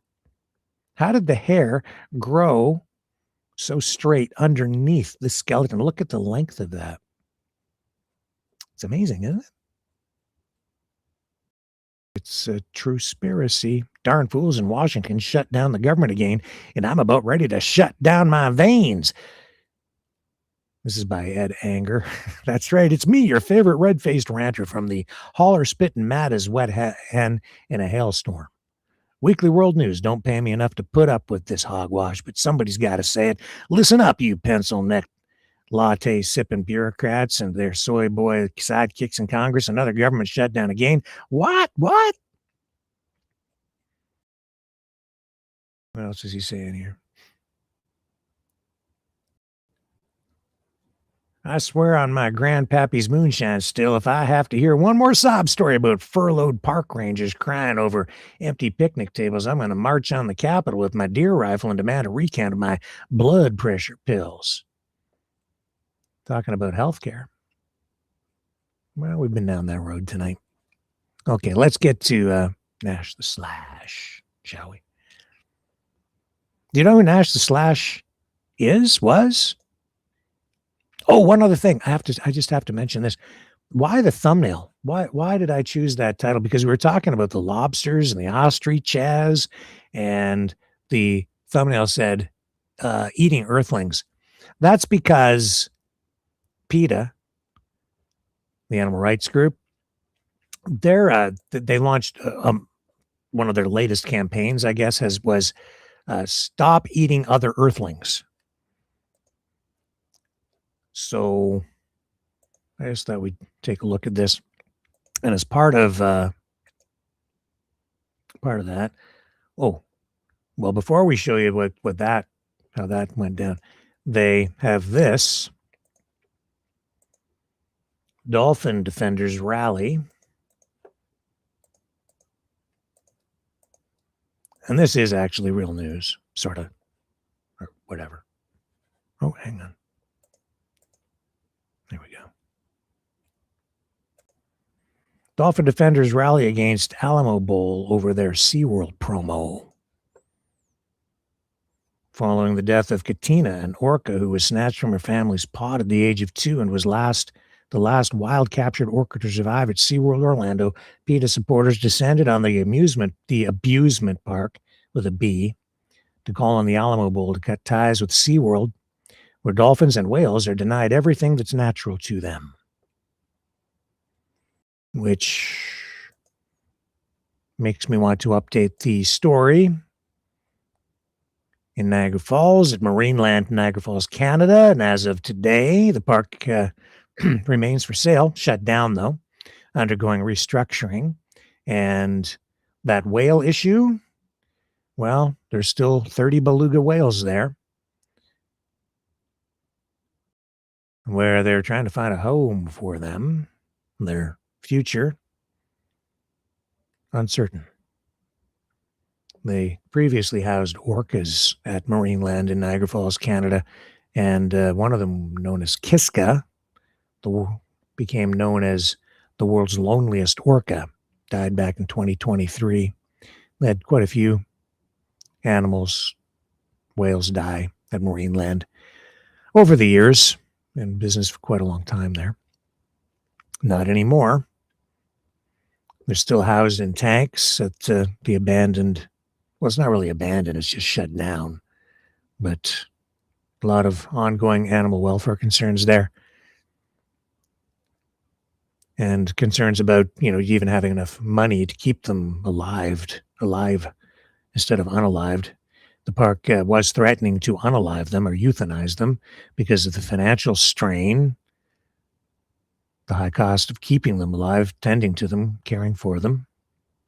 But when nobody's going through the gates anymore because demand has dropped off, because public attitudes and towards all of these things have changed over the years, then this is the situation at the tail end of it, right?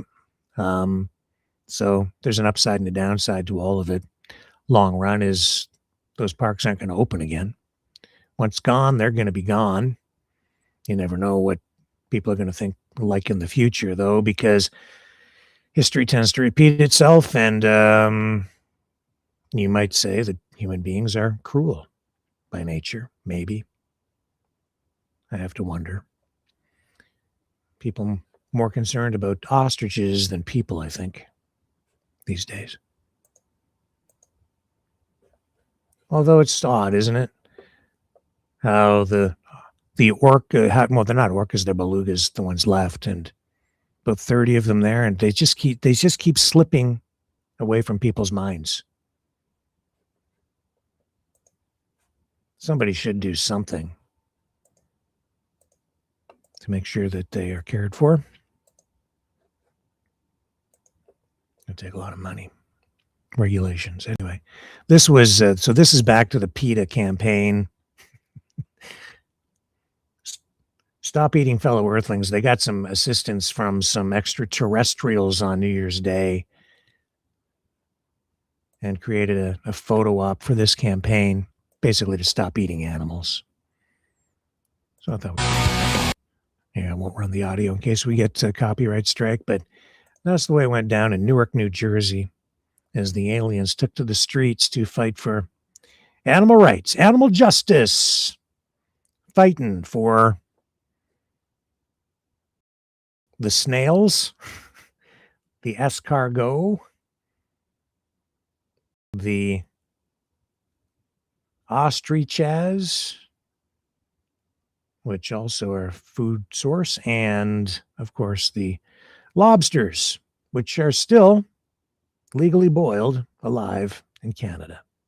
Although I'm told that the more humane way to kill the lobsters is to stab them in the head, right between the eyes, before you put them in the water, which is what I did with the fish that I caught when I was a kid and still do. I make sure the fish is dead before I start cleaning it. Kill it as quickly as possible because I don't even want to hurt a fish. I don't hate fish. I don't hate lobsters, and I sure don't hate ostriches. Some of that stuff tastes pretty darn good. That's life. And that's the way it is on this January 14th, 2026. I have another people, because dogs are people too, waiting for me. So, Cosmo duty calls. See you guys tomorrow. 7 p.m. Eastern on the flip side. Thank you.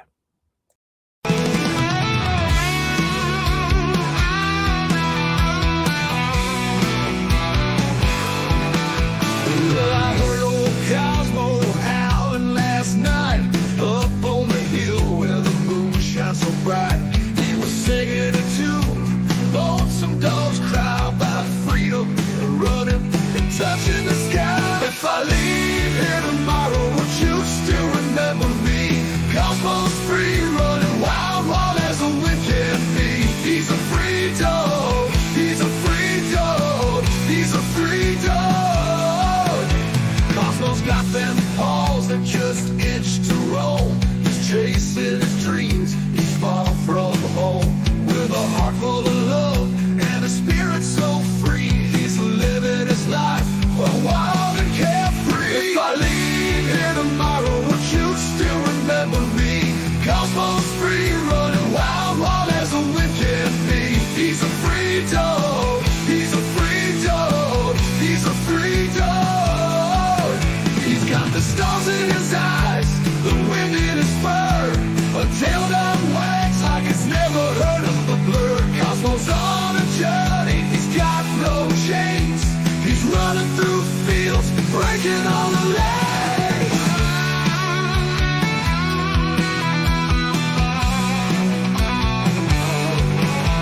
Now the night's getting cold and the sky's turning gray. But Cosmo's still out there, he's miles away. He's not looking back, he's got his path to tread. With every step, he's leaving his bed. If I leave here tomorrow, would you still remember me? Cosmos free, running wild, wild as a wind can be. He's a free dog, he's a free dog, he's a free dog. So if you're feeling lost, just think of Cosmos Run. Remember his spirit, his freedom, his fun. And maybe one day, when you're feeling alone, you'll find your own freedom and let your spirit go. If I leave here tomorrow, would you still remember me? Cosmos free, running wild, wild as a wind can be. He's a free dog, he's a free dog, he's a free dog.